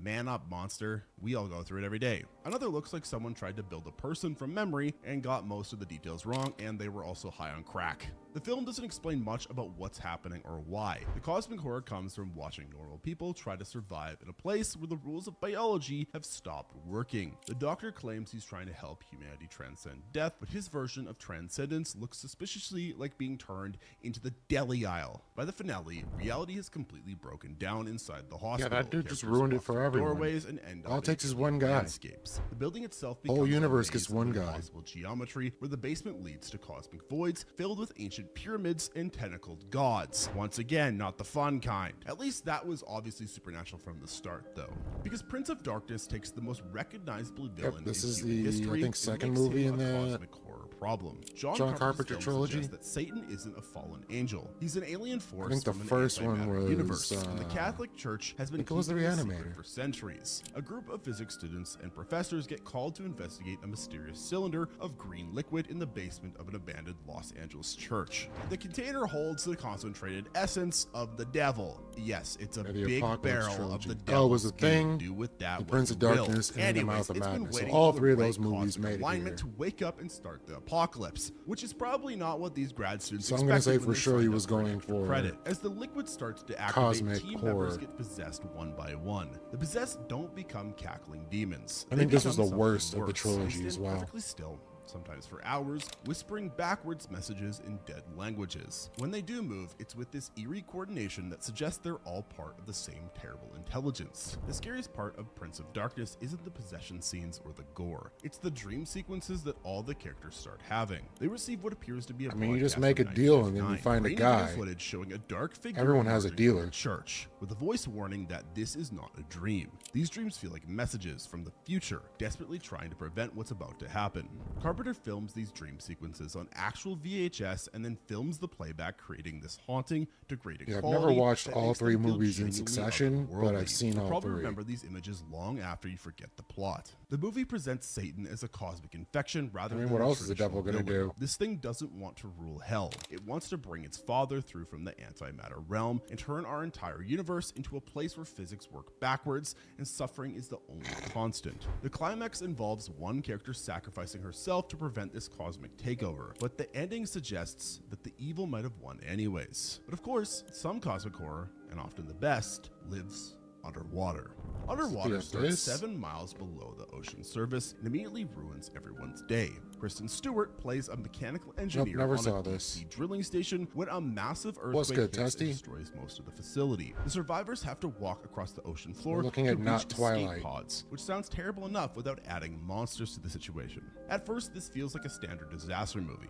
Equipment failures, oxygen running low, that claustrophobic feeling you get when you realize there's literally nowhere to run. The ocean floor is pitch black. The water I pressure feel will you, kill my you dude. instantly if your suit breaks, and rescue is impossible at this depth. You know, typical average problems. Yeah, see, Then that's a strange big noises theme start that goes echoing on with a from lot of these water. cosmic Something's horror, moving just up there straight in up the body horror darkness, films. Is something like big enough to damage everybody is heavy confined to a equipment space and they fast can't enough to catch leave. humans in bulky diving suits. The The crew gets claustrophobia attacked is by a these solid pale, fear. spindly creatures that look like someone crossed a human with a deep sea fish and forgot to add any semblance of looking cute. These monsters pick off Yep, the team I wouldn't one by need it. one, but they're just the opening act. The real reveal comes when Stewart's character I've always sees wondered what's been who looked living at, the like, bottom of the a ocean lobster or a all crab along. The drilling operation didn't and just then hit the decided, situation hey, fault. this looks It tasty. woke up I'm something gonna that's eat been it. sleeping down there for thousands of years. We're talking about a creature so massive it makes Godzilla look small. A tentacled nightmare covered in what might be eyes or mouths or I both, have, and it rising could- from it the couldn't ocean be me. floor with the slow It would never be inevitability me. of natural disaster. Fitting The into movie that hole. never calls it Cthulhu, but the director basically confirmed that's what they were going for. Stewart realizes the only way to stop this thing from reaching the surface and discovering that humans exist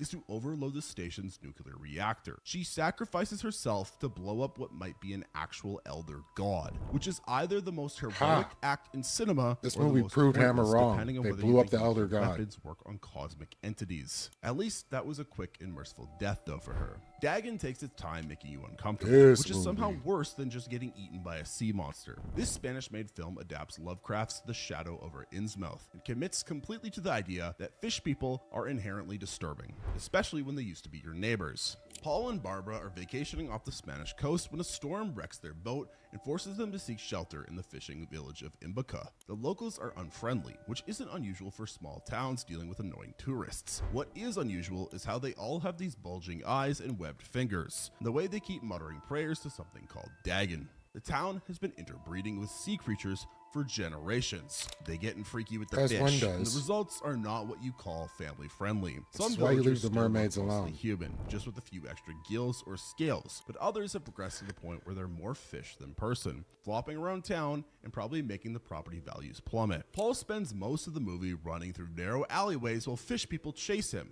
chanting, think it goes the other way "Allah around, Dagon," Testy. which sounds impressive until you realize I don't know that they're they'd be doing basically it for just yelling science, their though. god's name over and over. The pursuing mob includes a grandmother who's essentially become Alan Moore did fish a flesh in a wheelchair, which raises comic, questions a graphic of the village's novel fishy based on healthcare system. part of Is there this, fishy healthcare insurance? and put Do they have as political many fishy problems? grape Is there a scenes as political fishy possible president? in that I don't know. in that The book, film's most just to infamous make it so scene they can involves never someone getting adapt it into skinned a alive movie. on a butcher's table because Stuart Gordon never met a practical effect he couldn't make more disturbing. The What sequence was it is so called? extreme it borders on comedy, but somehow manages to stay genuinely horrifying through sheer Oh, it's called being Neonomicon. gross. The twist ending reveals that Paul isn't just a random tourist. He's actually from Imbica originally, adopted as a baby and destined to mate with Uxia, a beautiful woman who happens to have tentacles under her dress. Now, I know some of you are getting excited, but just calm down. It's just a movie, it's not real. Anyways, Paul learns he belongs to the very nightmare he's been trying to escape, which is classic cosmic horror irony. He ends up embracing his fishy destiny and diving into the ocean to live with Dagon forever. Because sometimes you just have to accept that your family reunions are gonna be a little weird. Now, what if cosmic horror was just light? Robert Eggers' The Lighthouse proves that sometimes the scariest cosmic horror comes in black and white with fancy dialogue that makes you feel like you're watching Shakespeare. You know, Black and white just makes horror movies a bit more creepy, and Willem Dafoe doesn't help. Willem Dafoe and Robert Pattinson play lighthouse keepers stuck on a tiny rock island in the 1890s, slowly going insane from isolation and whatever they're drinking, which definitely isn't regulation lighthouse keeper juice. Dafoe's character guards the lighthouse beacon jealously, spending his nights up there alone while Pattinson does all the grunt work and gradually loses his mind. This isn't your typical cosmic horror with tentacles and gore. The horror here comes from not knowing what's real and what's just two guys going crazy from being stuck together too long. Pattinson sees a mermaid that might be beautiful or horrifying depending on the lightning. Dafoe might actually be Poseidon, or he might just be a drunk old sailor who talks too much about Fortnite. The seagulls on the island seem to have it out for Pattinson personally, which sounds ridiculous until you watch the movie and start agreeing with him that these birds are definitely plotting something. Defoe warns him that seagulls carry the souls of dead sailors, which is either maritime folklore or a very specific threat. Everything builds towards Pattinson finally getting access to the lighthouse beacon. We're back to Defoe is Futurama rewarded. again? When he finally looks into the light, it destroys him completely. The film shows him as a blast of cosmic energy that breaks his mind and body, referencing the Prometheus myth about stealing fire from the gods. The ending leaves you wondering whether they encountered actual sea gods and cosmic forces, or if two isolated men just drove each other insane with cabin fever and maritime superstitions. Either way, Pattinson ends up dead on the rocks being eaten by seagulls, which is probably The not how he seagulls win imagined in his the end. career going after Twilight. You better hold on tight, Spider Monkey. The lighthouse works as That's the way we all horror saw because it, suggests Clyde. that forbidden knowledge doesn't have to come from space aliens or ancient books. Sometimes it's just a light that human beings aren't meant to see, and the universe will punish you for looking anyways. Sleep well knowing that. If you enjoyed watching this video, make sure to give it a like and subscribe to the channel for more content just like this. Also, YouTube just released the Hype feature, which allows you to gift Hype points to your favorite creators for Alright, free, so which helps. 1, 2. He goes by many names. The The Thing. King in Yellow, the Unspeakable One. And Hammer Lord of can't argue with this Carcosa. one. He stains every mind that sees the sign. He bends stories into sickness. He reveals the truth behind the mask, then makes you wear it. This is Pantheon mythology, and this is why you must fear Hasta. Yeah, seagulls If you are too assholes. stain every mind, check out Pantheon Apparel, our clothing brand inspired by myths, folklore, and legends. We ship worldwide and are rated excellent on Trustpilot. Link in the Hoster the description. King in Yellow is some solid cosmic horror. I was hoping Mida would have pulled up, but I didn't get a message back from him.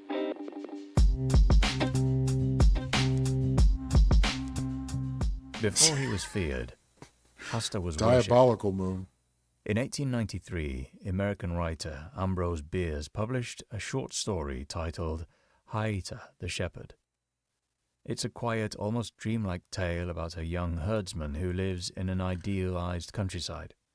His world is pure, untouched by suffering, and his days are spent tending animals and offering devotion to a god named Hasta. This version of Hasta is a serene, divine figure, never Question seen, is, never what you were described, praying but to, always is it present actually a in the crazy boy's god, thoughts. or is it like a real He god that represents wants to help patience, you? goodness, and the promise that joy will come to those who wait for it.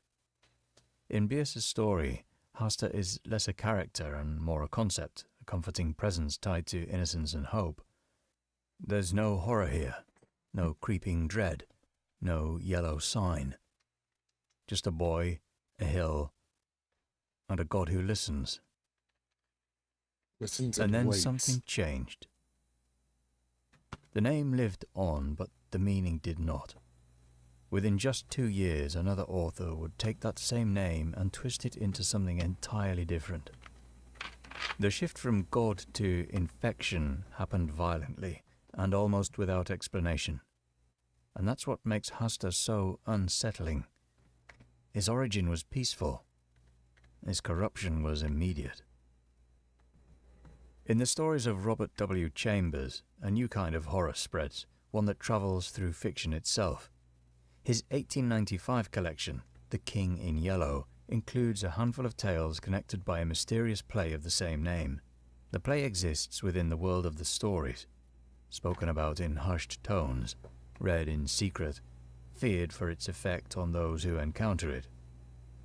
Only brief excerpts appear in text, but even those fragments suggest something vast and unsettling. The first act captures the reader's imagination. The second act changes them. Afterward, nothing feels stable. The world seems altered. Emotions shift. Identities fray. It distorts. It reveals something the reader wasn't meant to hold. Around the play swirl a series of recurring elements. Carcosa, a forgotten city shrouded in mist. Lake Harley, endless and still. The yellow sign, a symbol that surfaces in paintings on clothing and in dreams. Each element adds to a growing sense of contamination, as if the story itself carries something beneath its words. At the center of this spiral is the name Hasta. He does not enter the scene, he does not speak, but his presence presses against the edges of the narrative.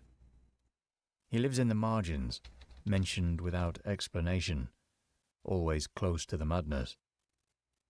Chambers never outlines who or what Hasta is. See, madness the is a power key lies in element the of suggestion, running into in the entities way the like name this. threads through fiction, through minds, through time. In this world, Hasta is not a visitor. He is already here, woven into the story, waiting behind the curtain, performing through others. By this point, the name Hasta has passed from creator to creator, shedding its original form and taking on a life of its own. But the question remains, what is Hasta? He is not defined by a single form. Instead, he moves through structures, stories, settings, performances, symbols, each one designed to erode the mind from the inside out. His fear comes not from death or destruction, but from transformation. Once his influence takes hold, the self begins to unravel. Peace out, As the Doc. King in Yellow, he appears during the second act of his play. His presence creates a shift. The audience begins to lose the boundary between role and identity. They speak lines they don't remember learning. They respond to cues they haven't been given. Friends fun, become Clyde. strangers. Familiarity Oh, see, becomes I missed that. performance. Eventually, the difference between who they are and who they've become fades completely. They don't know how they've changed. They feel as though they And we were got always tentacles. this way. They wake up speaking a line from the play they thought they'd forgotten. A familiar face feels miscast. A name sounds like someone else's. And when they speak, it's with certainty about things they never believed until now. As the play, Hasta spreads through language. The lines guide thought. The structure reshapes belief. Readers begin to speak in rhythms from the text. Their dreams follow the play's pacing. The speech takes on its phrasing. The story reshapes memory. Eventually, the reader no longer remembers when they started the play, only got that they something. can't stop living inside it. They replay the same Yellow. sentence all What's day good, Zeke? without knowing why. How are They you doing? whisper it while making chilling. tea, Doing a horse hear stream it today? in the silence between Yep. songs. Getting and it all doesn't this stop crazy stuff until out of the they way say it before out loud to someone Halloween. else who already Nice. knows the next line. Are you only doing cosmic horror, underwater As horror, Carcosa, or are you he open to becomes the more world. horrors? Well, we started with body horror, and then, well, first we started with L.A. Beast eating an 80-year-old can of bacon, then moved into body horror, and then moved into cosmic horror. But I am definitely open to suggestion on these. Okay, here's my sort of one of the more favorite horror genres that a few people have done, but it's not like mainstream yet, which is fourth wall horror. Fourth wall. Basically, it's like Scream, where the villains know that you're in a movie and they know the script. They know that you're gonna exit stage right, so they can go and get behind the stage right, and they can enter the door from there. So basically, as you're running towards the exit, like they come through the door that you're running towards. There's this movie called Funny Games, which is essentially imagine serial killers who are basically internet trolls. Like, imagine internet trolls finding a game where they can go into, they know all the rules of the game, and they use their knowledge of the game just to kill people. That's crazy. It sounds like playing Dead by Daylight. Essentially, except the horror part is that they look like teenagers, and they just come into your like they knock on your door. They're like, "Hey, we're new neighbors, whatnot," and then turns out that they can control reality. Well, damn. And they're using their powers to kill you rather than any good thing. Fair enough. Okay, well, if you got something to send me on that, I'll play that after this. I have the city summary of the loops movie, through but that's mist and just silence. kind of like a Its video essay architecture on holds the no movie, fixed not logic, like a but the horror-based mind commentary. begins to accept Oh, it. well, that doesn't really help. We The need streets visuals. lead back to themselves.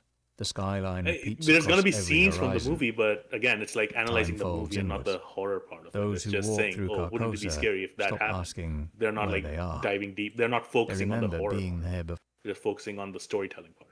Well, I mean, yeah, definitely. That's it's a pretty horrifying idea, but just to know that your downfall was already planned from the beginning and there was no way out, so...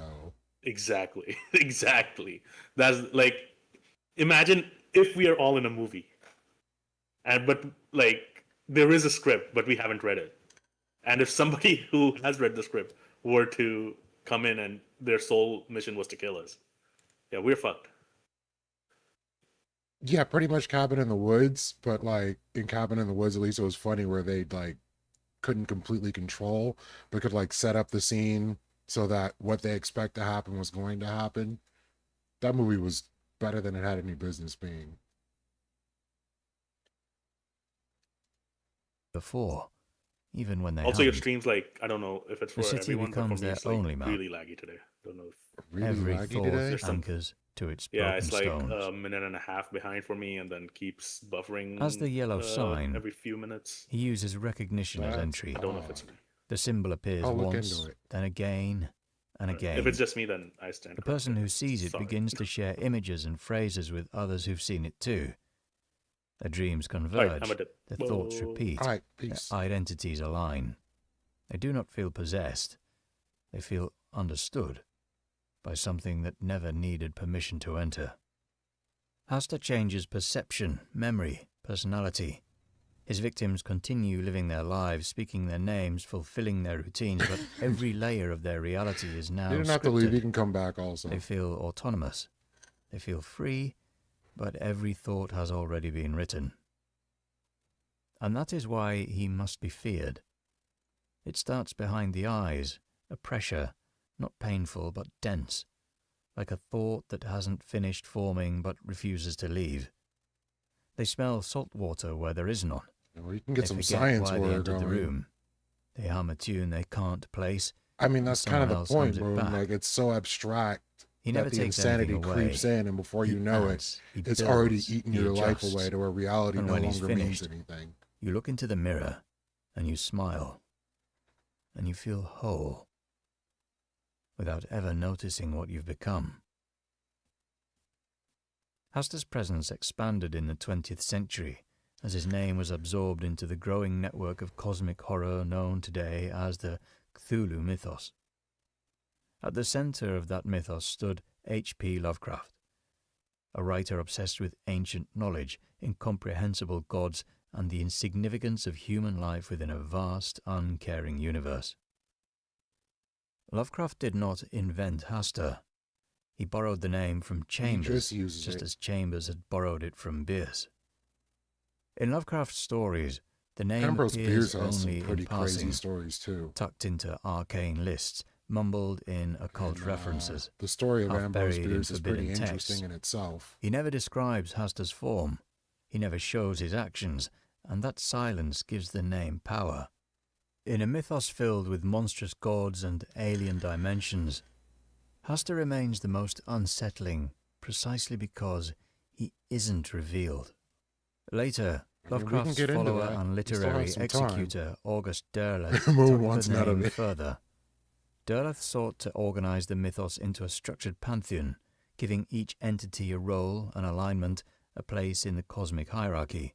Under Derleth's hand, pretty much Hasta became a great old like one. They just started putting out the old being associated ancient with ones decay, of the old gods, and madness, there's just like a and pantheon the distant of them. Hyades With Cthulhu star being cluster. like the worst of the worst. He placed Hasta near Lake Harley, gave him rivalries, cults, and a defined role Liminal as an space enemy is of interesting in Cthulhu. itself. But the moment Hasta was framed, like others, anchored to the coordinates, Yeah, given that's elemental an powers unsettling forced into version. order, something was lost. The fear that Chambers had woven into absence did not survive Like rigid the more you classification. explain the cosmic And yet horror thing, Hasta remained. and the more form you The give name it, the less endured, scary it becomes. And it continued to spread, long after the rules tried to contain It's all it. fear of the unknown. This is what separates Hasta from the rest. Other gods in the mythos dominate through scale, through appearance, through force. Hasta dominates through presence. He survives contradiction. He thrives in reinterpretation. He never needs to appear. His strength grows through being mentioned, through being misunderstood, through being allowed to linger. In Lovecraft's universe, most I horrors actually come listened to that from one the a while stars. back. I forget But how Hasta it is ended. different. He comes through But, ideas, through art, through what is the language, channel? through the moment There's a reader a horror pauses channel that I listen to sometimes. and wonders if they've seen the yellow sign before. Hasta spreads because stories spread. His name moves from author to author, scene to scene, until the story itself Dark becomes the Somnium. method of transmission. Yeah, that dude. By the time he appears in modern His stories media, are great. he doesn't need a full introduction. He's already part of the structure. He's already influencing the frame. The King in Yellow shows up in True Detective not as a character, but as an idea stitched Oh yeah, I into the forgot it background. showed up in The yellow sign appears in drawings. True Detective. Carcosa is spoken of like a place That was a half good remembered. season. Characters lose themselves chasing meaning they can't quite name. The narrative bends in ways that suggest something older, already at work beneath the surface. In games like Bloodborne, the influence continues. While Hasta is never directly named, the signs are there. Themes of madness, transformation, and truth hidden in plain sight run through the world. The environment feels unstable in just the right places.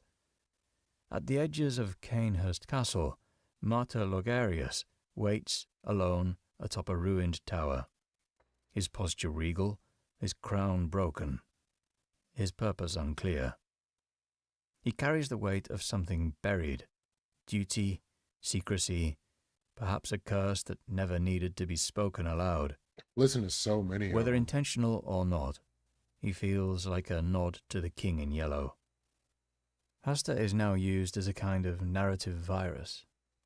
He moves through language, through suggestion, through half-seen patterns. The reader, the viewer, the player doesn't just take in the story. This dude does a lot of stuff that I like. I looked up into Cody's staring gray face. She was floating in water, a massive pool somehow floating against the ceiling to this bottom chamber of the tree. I barely even registered the impossibility of what I was seeing anymore. All I saw was her, and I drove my hand upward, plunging it into the warm water I found there, and placing my palms against her cold cheeks. I already knew she was dead. How could she not be dead after all? This wasn't about saving her. It was about not abandoning her in some strange, dark place where that other thing had left her. Pulling her forward, she came out without resistance, the water running down my arms before finally bursting, sending Cody falling the rest of the way into my arms. I think I was crying by that point, but everything was wet and painful, and all I could do was rock her in my arms and try to keep this memory of the last time I had, or did anything that would matter. I would get her out of this place, and after that, I looked up. Yeah, that dude's stories are pretty good. They start to reflect it. Scenes loop in their mind. Dialogue feels familiar.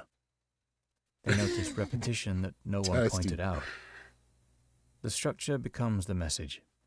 The story becomes part of their thought.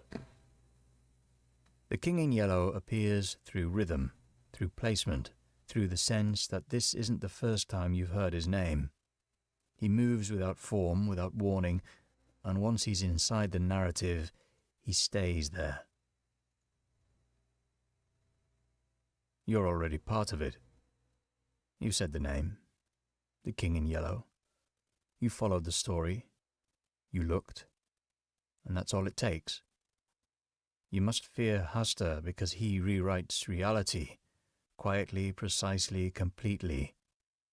He gives and you that's something that's truth, been happening in comics a new more memory, lately. A new identity. It's called and makes you narrative believe control. It was always yours without something that can change the narrative of your life and make your You'll go life back to your not day. what it was. You'll speak as you always do. You'll sleep without noticing when the dream began. And then you have characters that now have narrative resistance. But something is different now. Which is just a weird. Rhythm, a phrase, a memory you don't remember making. And by the time you notice, he's already written the next line.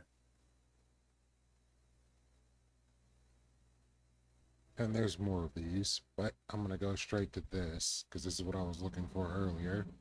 Hi folks, my name is Adam and I like to make tiny nerdy things, and with my limited understanding of the Holly Bible, I've come to realize that angels come in two distinct flavors. Rings and wings. And last year I made some wings, so this year I figured I ought to make some rings. Hey, what's good? Glad you made Of course, it to the if horror. I'm going to be making an ophanum, as I just now learned is their biblically accurate name, then I'm going to need to make a few eyeballs. Or perhaps more accurately, I'm going to need a few hundred eyeballs. Once I've got 100 eyes balled up, it's into the oven to bake, before popping them off the tray and setting the big one aside for later while I get to work making double the amount of eyes I have by chopping every single eyeball in half. And with that, I now have 200 blank white domes that need some color. To make my life a little easier to make it possible to handle all these blank blind eyeballs, I'll cover a little MDF sheet and painter's tape with the sticky side facing upwards so I can add all the eyeballs facing up. All those eyes. All I need to do now then is turn this board of white Imagine balls what those into an things look like. unsettlingly blue-backed eyeball wall by poking each of the eyeballs with a teeny tiny makeup sponge filled with a couple different colors of paint. I think traditionally an ophanum has blue eyes, but that's a bit boring, so I decided to add a bit of extra color by adding some red, purple, and green eyes as well. Why To my blue brown-eyed eyes? brethren, sorry, but our eyes aren't meant for heavenly bodies. By the time I finish the last iris, the first is dried, so I can go back been with a bouncing teeny tiny around here ball and there. stylus covered in black paint to add each of the itty bitty black pupils in the to point center. out how Otherwise, with the religion little has, balls had a finished, hand in I can move creating on these to the big horrors. central ocular orb. Given the size Peace of out, this Testy. eyeball, I don't trust these shaky hands to freehand Glad a you made it perfect through. circle, so I'll paint one of my cookie cutters with some black paint, then press that onto the eyeball to make the outline that I can then paint inside with a series of blues and purples to create an appropriately angelic looking iris. Some black will make the pupil in the center, and I'll add some streaks and extra lines of black to break up the blue before adding some final bright blue towards the center. But with that, my eyeball is finished and I'm ready to make my rings. I want my Ophanum to be adjustable rather than it's called the static, Bible, so I need to Kyle. make the rings separately rather than sculpted out of a single form. To that end, I found a couple metal cutting rings to make the first and second sections and an empty painter's tape roll to make the final segment. These rings will form the base that I can build the actual clay rings on top of. I'll start by wrapping the metal ring in a thick flatworm of clay that reaches all the way around. I can then chop off the excess, leaving me with a couple flat sides and a thick central slab into which I can begin the inoculating process, which involves jamming a plethora of eyeballs into the surface. At this point, I'm also not sure how I'm going to be getting the 3 rings to connect to each other, but I thought maybe some magnets would work, so I'll press some into the ring in case I want to add them later. Then it's back to the eyeballing of the ring with as many little peepers as I can reasonably fit in place. Once that's done, I can set my ring aside, double checking its girthiness before getting on to making the second ring. This follows pretty much the same procedure with a slab of clay wrapped around the metal ring, cut and smooth so it follows the shape and thickness of the first ring, and then eyeballed until there's no room left for more eyeballs. Then it's on to the third ring, doing the exact same thing. The only difference here is that clay doesn't really stick to cardboard, so the actual inoculating process was a touch more frustrating since my ring kept slipping off the cardboard to base. Otherwise, I just added eyeballs until I either ran out of set eyeballs or I ran out of ring space. Once my rings were adequately eyed up, I decided that they needed a bit of texture, and while I'm not sure if this is biblically accurate, I decided to go with a non-committal fluffy white furry look since I like the idea of them being sort of the same texture as wings. Otherwise, once my rings have been baked, how's it going, Fister? I can remove the supporting metal ring, roughen up the otherwise too smooth surface, and add a tiny bit more texture to the inside of the ring. Originally, I wanted to add eyeballs to the inside, but I wasn't sure if I could add any extra eyeballs without making the ring too thick to fit inside the other rings, so I just went with more furry wing texturing. I also ran out of eyeballs, and I really didn't want to make more. Finally, my eyes are a bit too bug-eyed for what I imagine a heavenly messenger would be looking like, so I'll give each of my eyeballs a pair of eyelids by squishing some itty-bitty wormy dealies above and below each eyeball, then blending them into the surrounding ring body. Once each eye is appropriately eyelided, I can push back the eyelid with a rounded silicone shaper to get the eyelid shape looking ship-shape before coming back with a sharper sculpting tool to add that final bit of ocular flare. Otherwise, that's my first ring finished, so I'll repeat all these steps to make the rest of my rings and a final fitting to make sure they all fit together. It's fortunate that they do, since there's no way I was going to do all that again if they didn't. Now, because I baked and poked and prodded the eyes umpteen times, they're a little haggard, so I'll touch up the pupils with a couple dabs of black before moving on to adding some shading. I'll start by giving the entire body a heavy blue-gray wash to break up the monotony of the white. Now, once it had dried, I immediately regretted doing it, but because there's no way that I can get the wash off without messing up all the eyeballs, I'm just going to have to lean into it.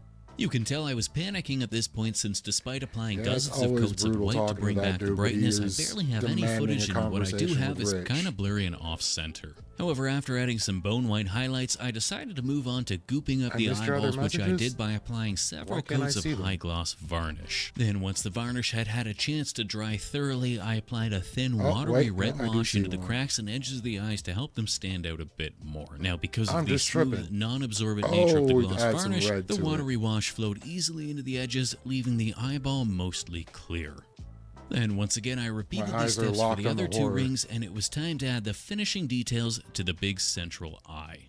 I thought the red rim of the little ring eyes looked really smart, and I wanted to recreate this for the larger eye, so I started by sponging a couple layers of red onto the back of the eyeball, creating a messy gradient working my way out. Then, using my finest fine lining brush, I drew lots of little veins leading from the goopy red bit at the back of the eye out towards the center of the eyeball.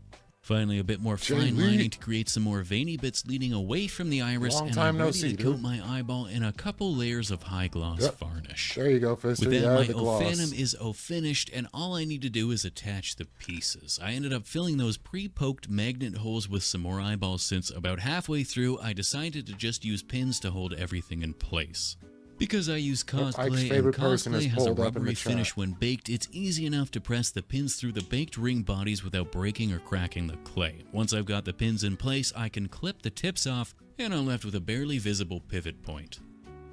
Then it's just a case of fitting the second ring onto the first and pinning it in place before doing the same thing to the final outer ring.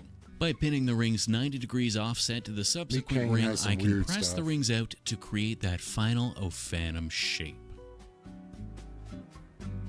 Last but not least, so I can hang my biblically accurate angel on my tree, I'll attach a little invisible fishing Gonna line. put it on the Christmas tree? Of course, I don't have a Christmas tree, so instead I'll drill a hole in the bottom to fit a little acrylic rod so that I can at least have it floating for the glamour shots. Speaking of which, guess we're on to the glamour shots.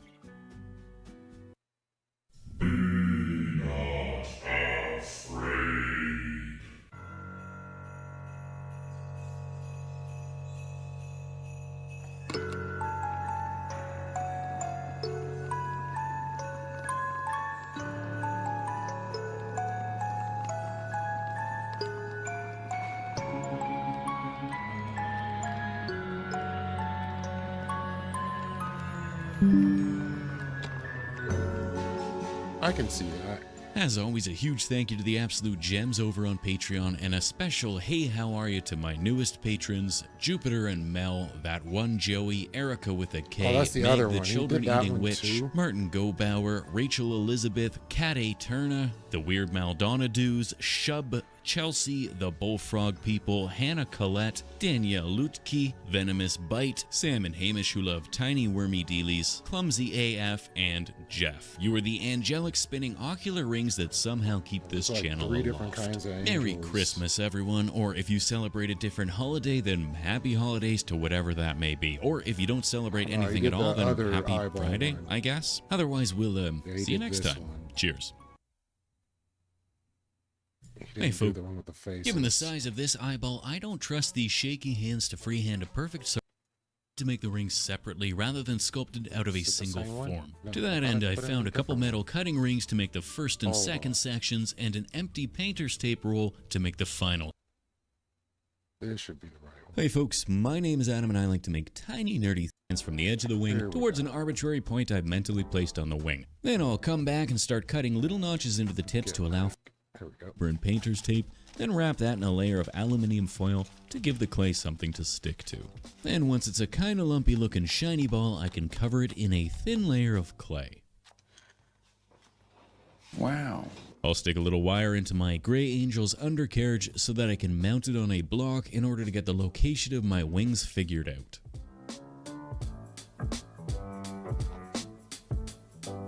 Once I'm happy with their placement, I'll remove the wings and build up some little extensions for them so they sit a little further off the surface. I'm also using white clay from this point onwards since I'm going to be embedding a whole pile of pre-painted eyeballs in place around the body, and I don't want to have to 'Cause, prime and it's not paint an angel around if it them doesn't have a since bunch it's of all going to be eyeballs. bright white anyways. Otherwise, that's the general shape of my angel finished, which means it's time to make some eyeballs. Wait. Now, I considered buying That's a not how pack you of say pre-made eyes, but I thought if I'm aluminium? going to be buying eyes, why not just buy the wings? And if I'm going to be buying the wings, why not just pay someone to make the entire sculpture for me? And then before too long, I started questioning my entire career. So instead, I'm just going to make them. Now to make the balls of my eyes, I'll roll a little blob of white clay into a delightful little sphere, then cure it in the oven so it's nice and hard.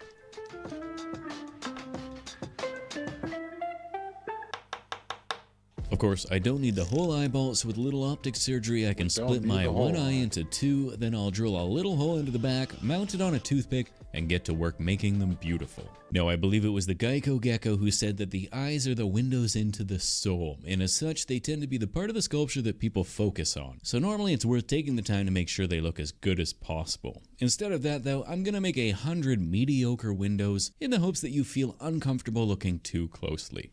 Oh, and I made a really big eyeball to go right in the middle. Otherwise, my eyeballs are painted but a little flat, so to make them extra unnerving, I'm gonna add a layer of resin. I'll drizzle it over the top using a paintbrush to make sure the entirety of the eyeball is covered.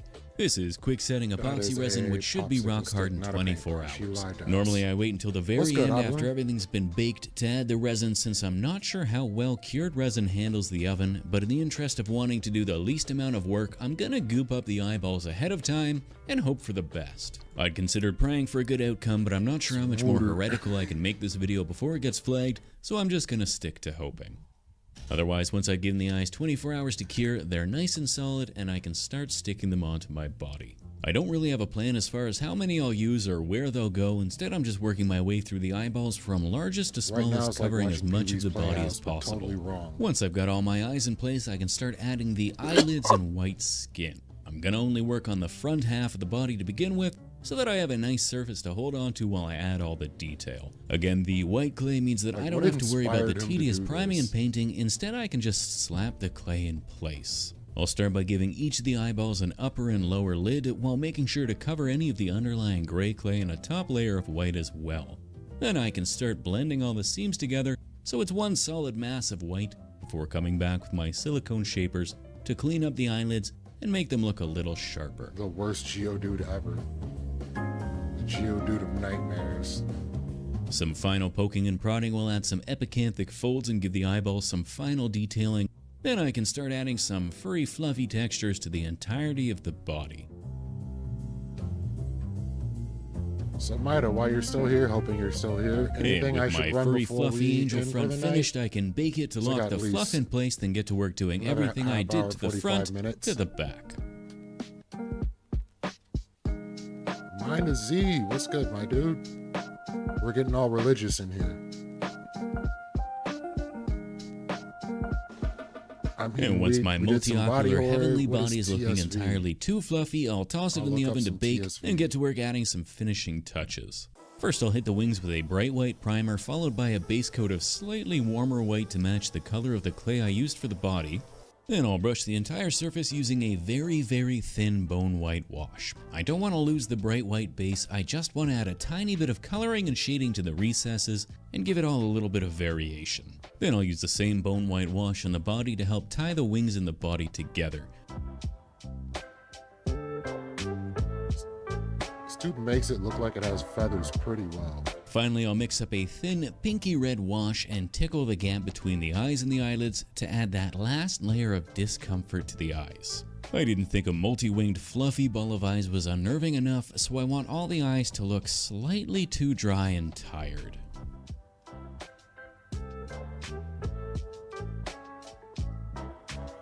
Now, in order for this thing to sit comfortably atop the tree, I'll take a coil of extra thick armature wire and jam it into the underside. I think this is probably the best way to attach it to the top of a tree, but it also makes for a decent stand. Last but not least, using a combination of super glue and hot glue, I can lock the wings into their pre-planned wing holes, then very carefully bend them into appropriately heavenly poses using the embedded armature wire. Otherwise, this biblically accurate angel is ready for its place of pride on my Christmas tree. Except it's the 23rd and I haven't picked up a tree yet, so I guess we're just gonna have to do the usual glamour shots and settle for a photoshopped thumbnail.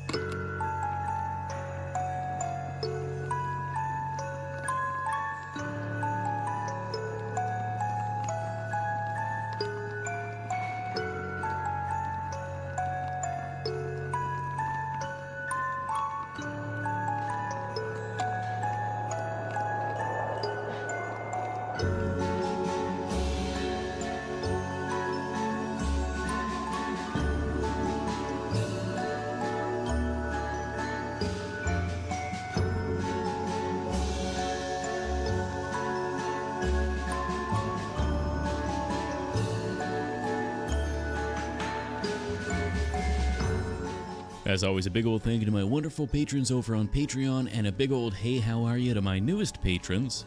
Tanashill89, that's pretty much Mark what you get. Scott You just hear Wood, be not Levi afraid Tyson, and see that Zoe thing. Maskowitz, Sinya Andreyevich, The Tormented Shadow, Freak Van Buell, and Thormore.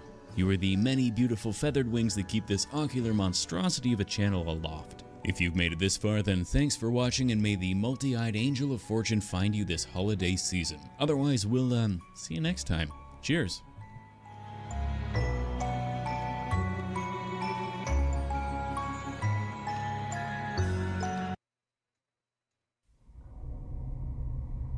Nope, that's the wrong video.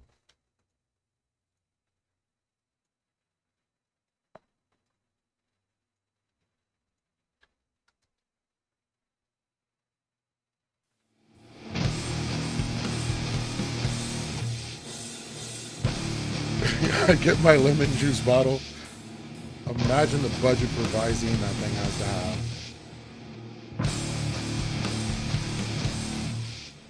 Hello, fellow lovers of the liminal and the weird, and welcome to another video by Liminal Spaces. What is TSV?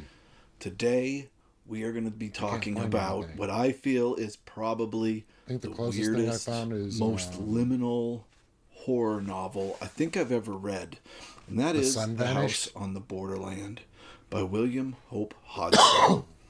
This was absolutely incredible. Yeah, I had never heard of this, and Jake at Pulp Mortem did a review of it, and the more he talked about it, the more I was like, wow, that sounds really incredible and right up my alley. And the next day, after I'd seen Jake's video, I went to the Albuquerque Annual Antiquarian Book Fair, and while I was there, I saw it on somebody's table, and it was there for $8, and I picked it up. Later, Richard at Vintage SF did a video about it. He read it. I think he texted me right away as he was reading it and said, "This is something you need to read." Truly, so it is truly the definition of liminality, and they're both right. If you think my recommendations hold any water, read this. You will absolutely love it. This is cosmic horror on steroids. This is liminality at its most hallucinatory. This was incredible. So, quick synopsis. Two men decide to go on a fishing trip way out in the way it's described is kind of the middle of nowhere in Ireland, and they have a guide that drops them off. Right away they realize they don't speak the language, they can't really talk to local people at all, but they start to have a connection with them by fishing and sharing their catches and so on and so forth. They just can't really speak to each other. But anyway, one day they decide to follow the river and see how far they can follow it. And they follow it until the river goes underground. And they're like, wait a minute, the water has to come out somewhere. Let's keep walking this way and see if we can't find it. So they walk, ignorant to what this is. They find this huge rift in the ground, and it's filled with water and greenery, and there's this kind of offshoot of stone that goes out in the middle of this rift, and on it is this old house that is in ruins. Really beautifully described, strange area for a house to be. They walk to the house. It's a little precarious, a little bit scary, but they walk to the house and they are looking around in the ruins, and they discover a manuscript. And this manuscript turns out to be the main part of this book. And this is when everything gets really strange. So there's a man that buys this old house, and he and his sister live there.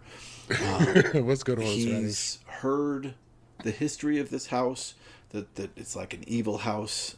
Somehow somebody connected with the house made some kind of deal or did some magic or something. It never really goes into it. He just knows that there's a curse on this house, and he gets it for cheap because of that, and he has his sister live with him, and she and he don't really talk. She kind of takes care of him, makes his meals, but they don't really ever talk.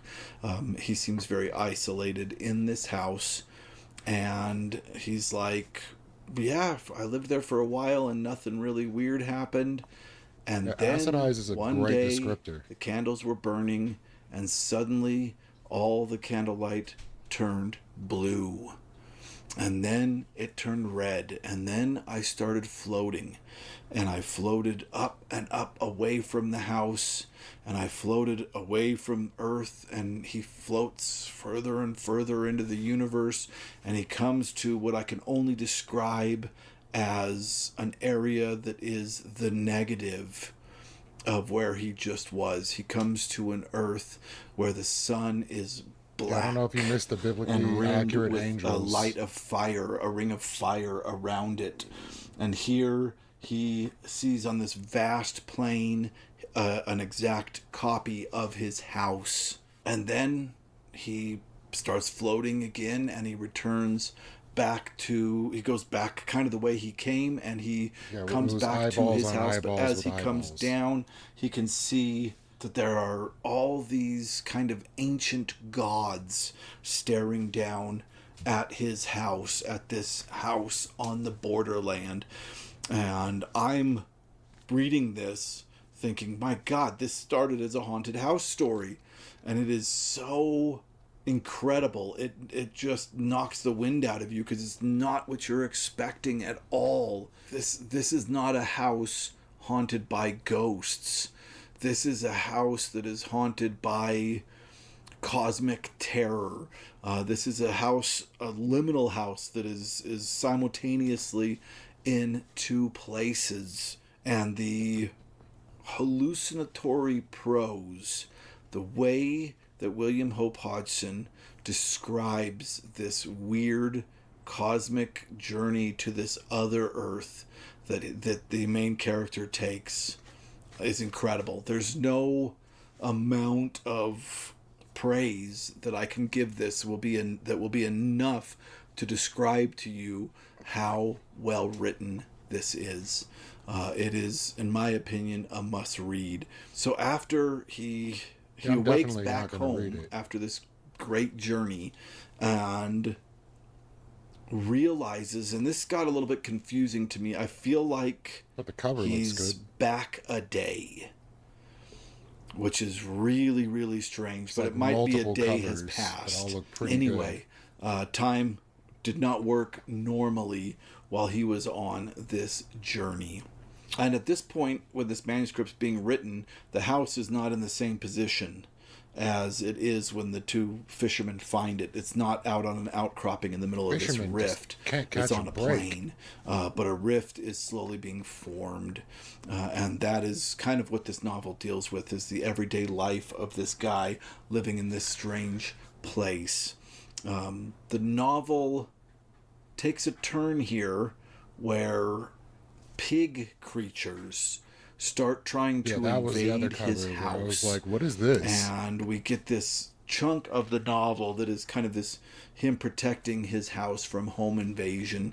And for me, I was a tiny bit let down. It's funny because I recently watched Jake's review again, and this I think was Jake's favorite part of the novel, and my favorite part of the novel, which is coming next, he wasn't a big fan of, and we're the opposite in that, is that I felt like the introduction of this novel was so good that a man fighting off pig creatures trying to get into his house didn't hold my interest as much as the earlier cosmic journey. Brother, but can this I is have some the oats? Pig home invasion part is tiny compared to the whole novel.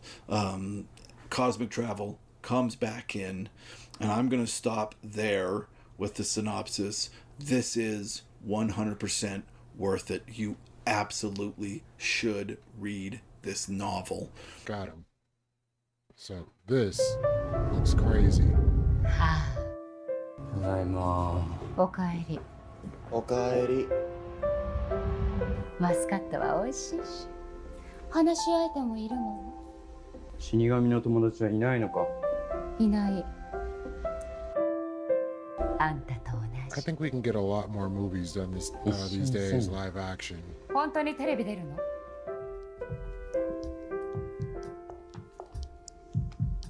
There's no way they could make this look good in the 80s and 90s. 彼はノートを使っていない。それだけで信用することはできない。アーマは俺の忠実な友だ。俺を守るためならお前を殺すぞ。まあね。だが俺は絶対にデスノートは使わない。そのためには今、あなたたちが持っているもう一冊を持ち出す必要がある。明日12時。 I'm gonna say making friends with that is probably not the best answer. エリの遺伝子を信じてやる。忠実な友ってどういうこと？適当に言っただけだろ。死神が人間の寿命を延ばすためにデスノートで人を殺せば死神自身が死ぬんだろ。アーマがそこまでする義理はない。まあね。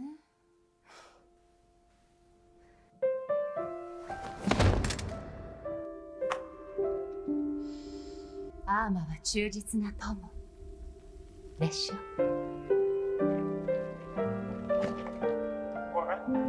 ふざけんなお前。あなたの大切なものを守りたかった。さようなら。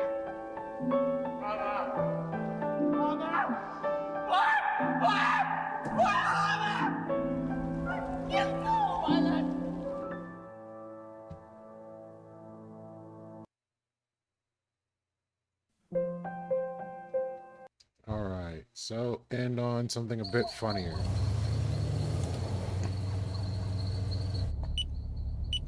You want me to come with you up there? Or? Nah, I need to teach these AI thieves a lesson.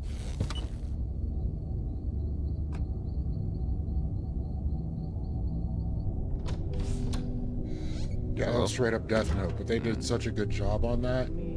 Finding a scene was definitely worth the body of work.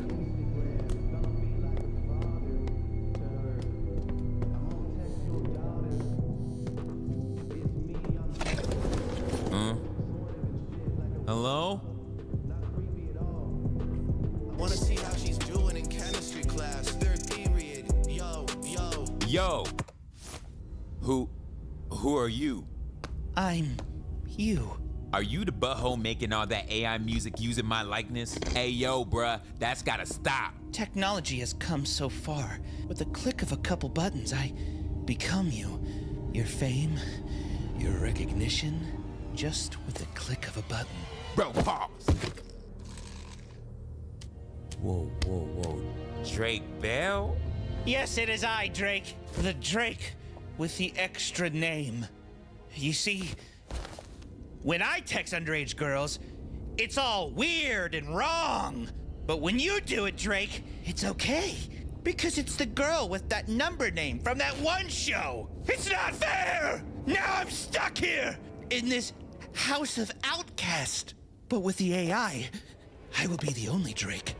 No one will know the difference. And all I need all got is it your wrong. face. Bro, what you on, bruh?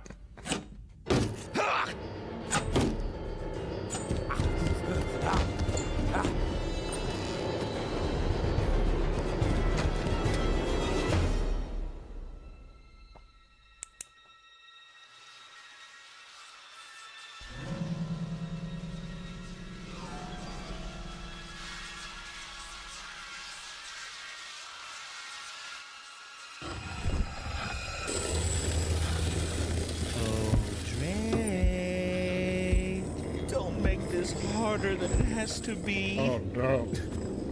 I just want to rip your fucking face off. Drake got baited.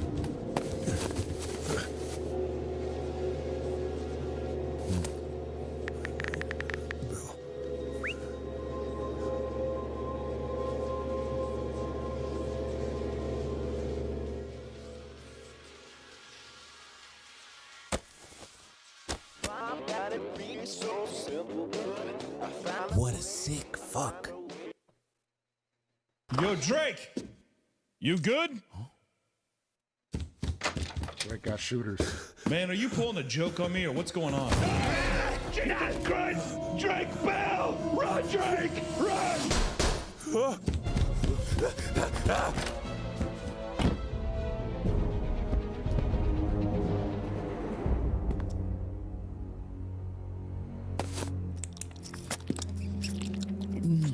Oh no. Oh my. How did he get this audio? Dan Schneider? Oh man. That's You foul. don't deserve the love you get! I'm the Drake everyone should love! Me!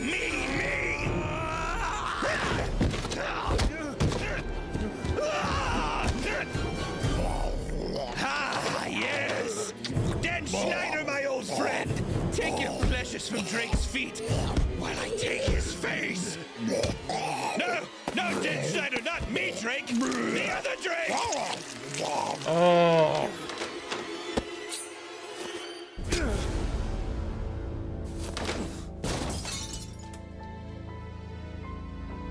I never thought I'd say this, but thank you, Dan Schneider.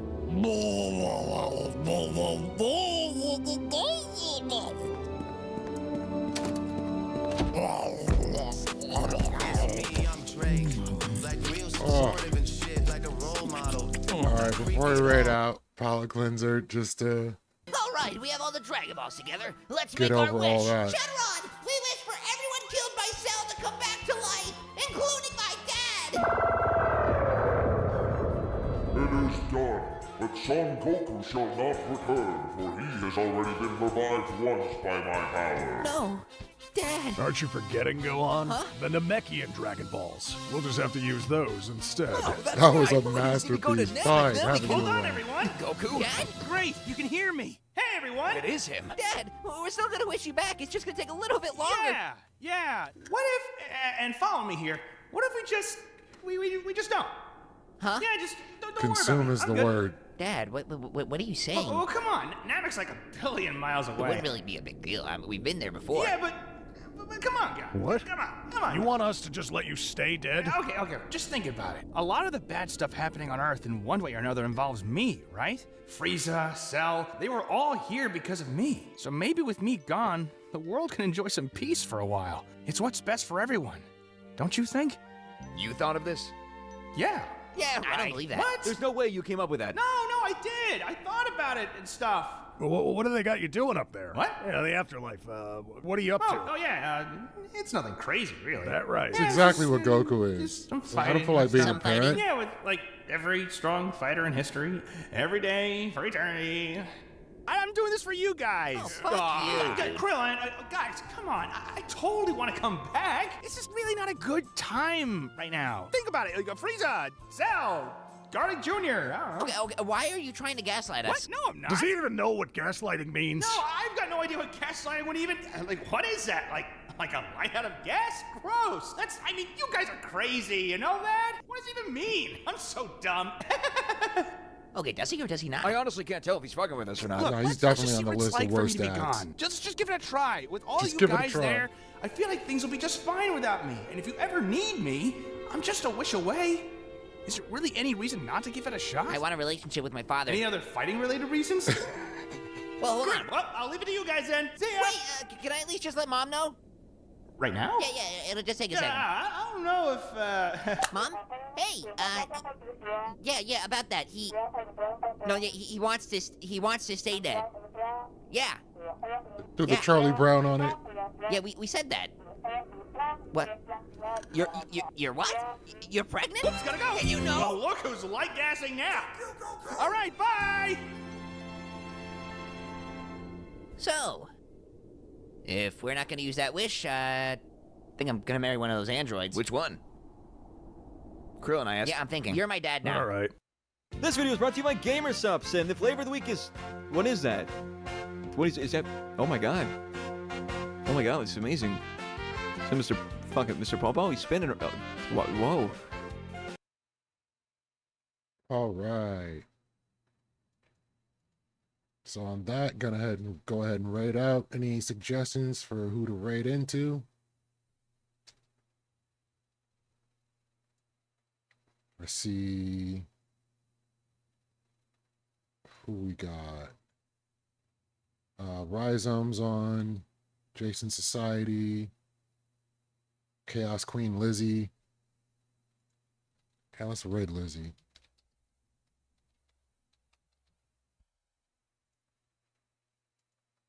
Right into cats? I don't know what to do. But as always, it has been a blast, y'all. Thanks for hanging out. Catch you soon. And I guess next we'll have some...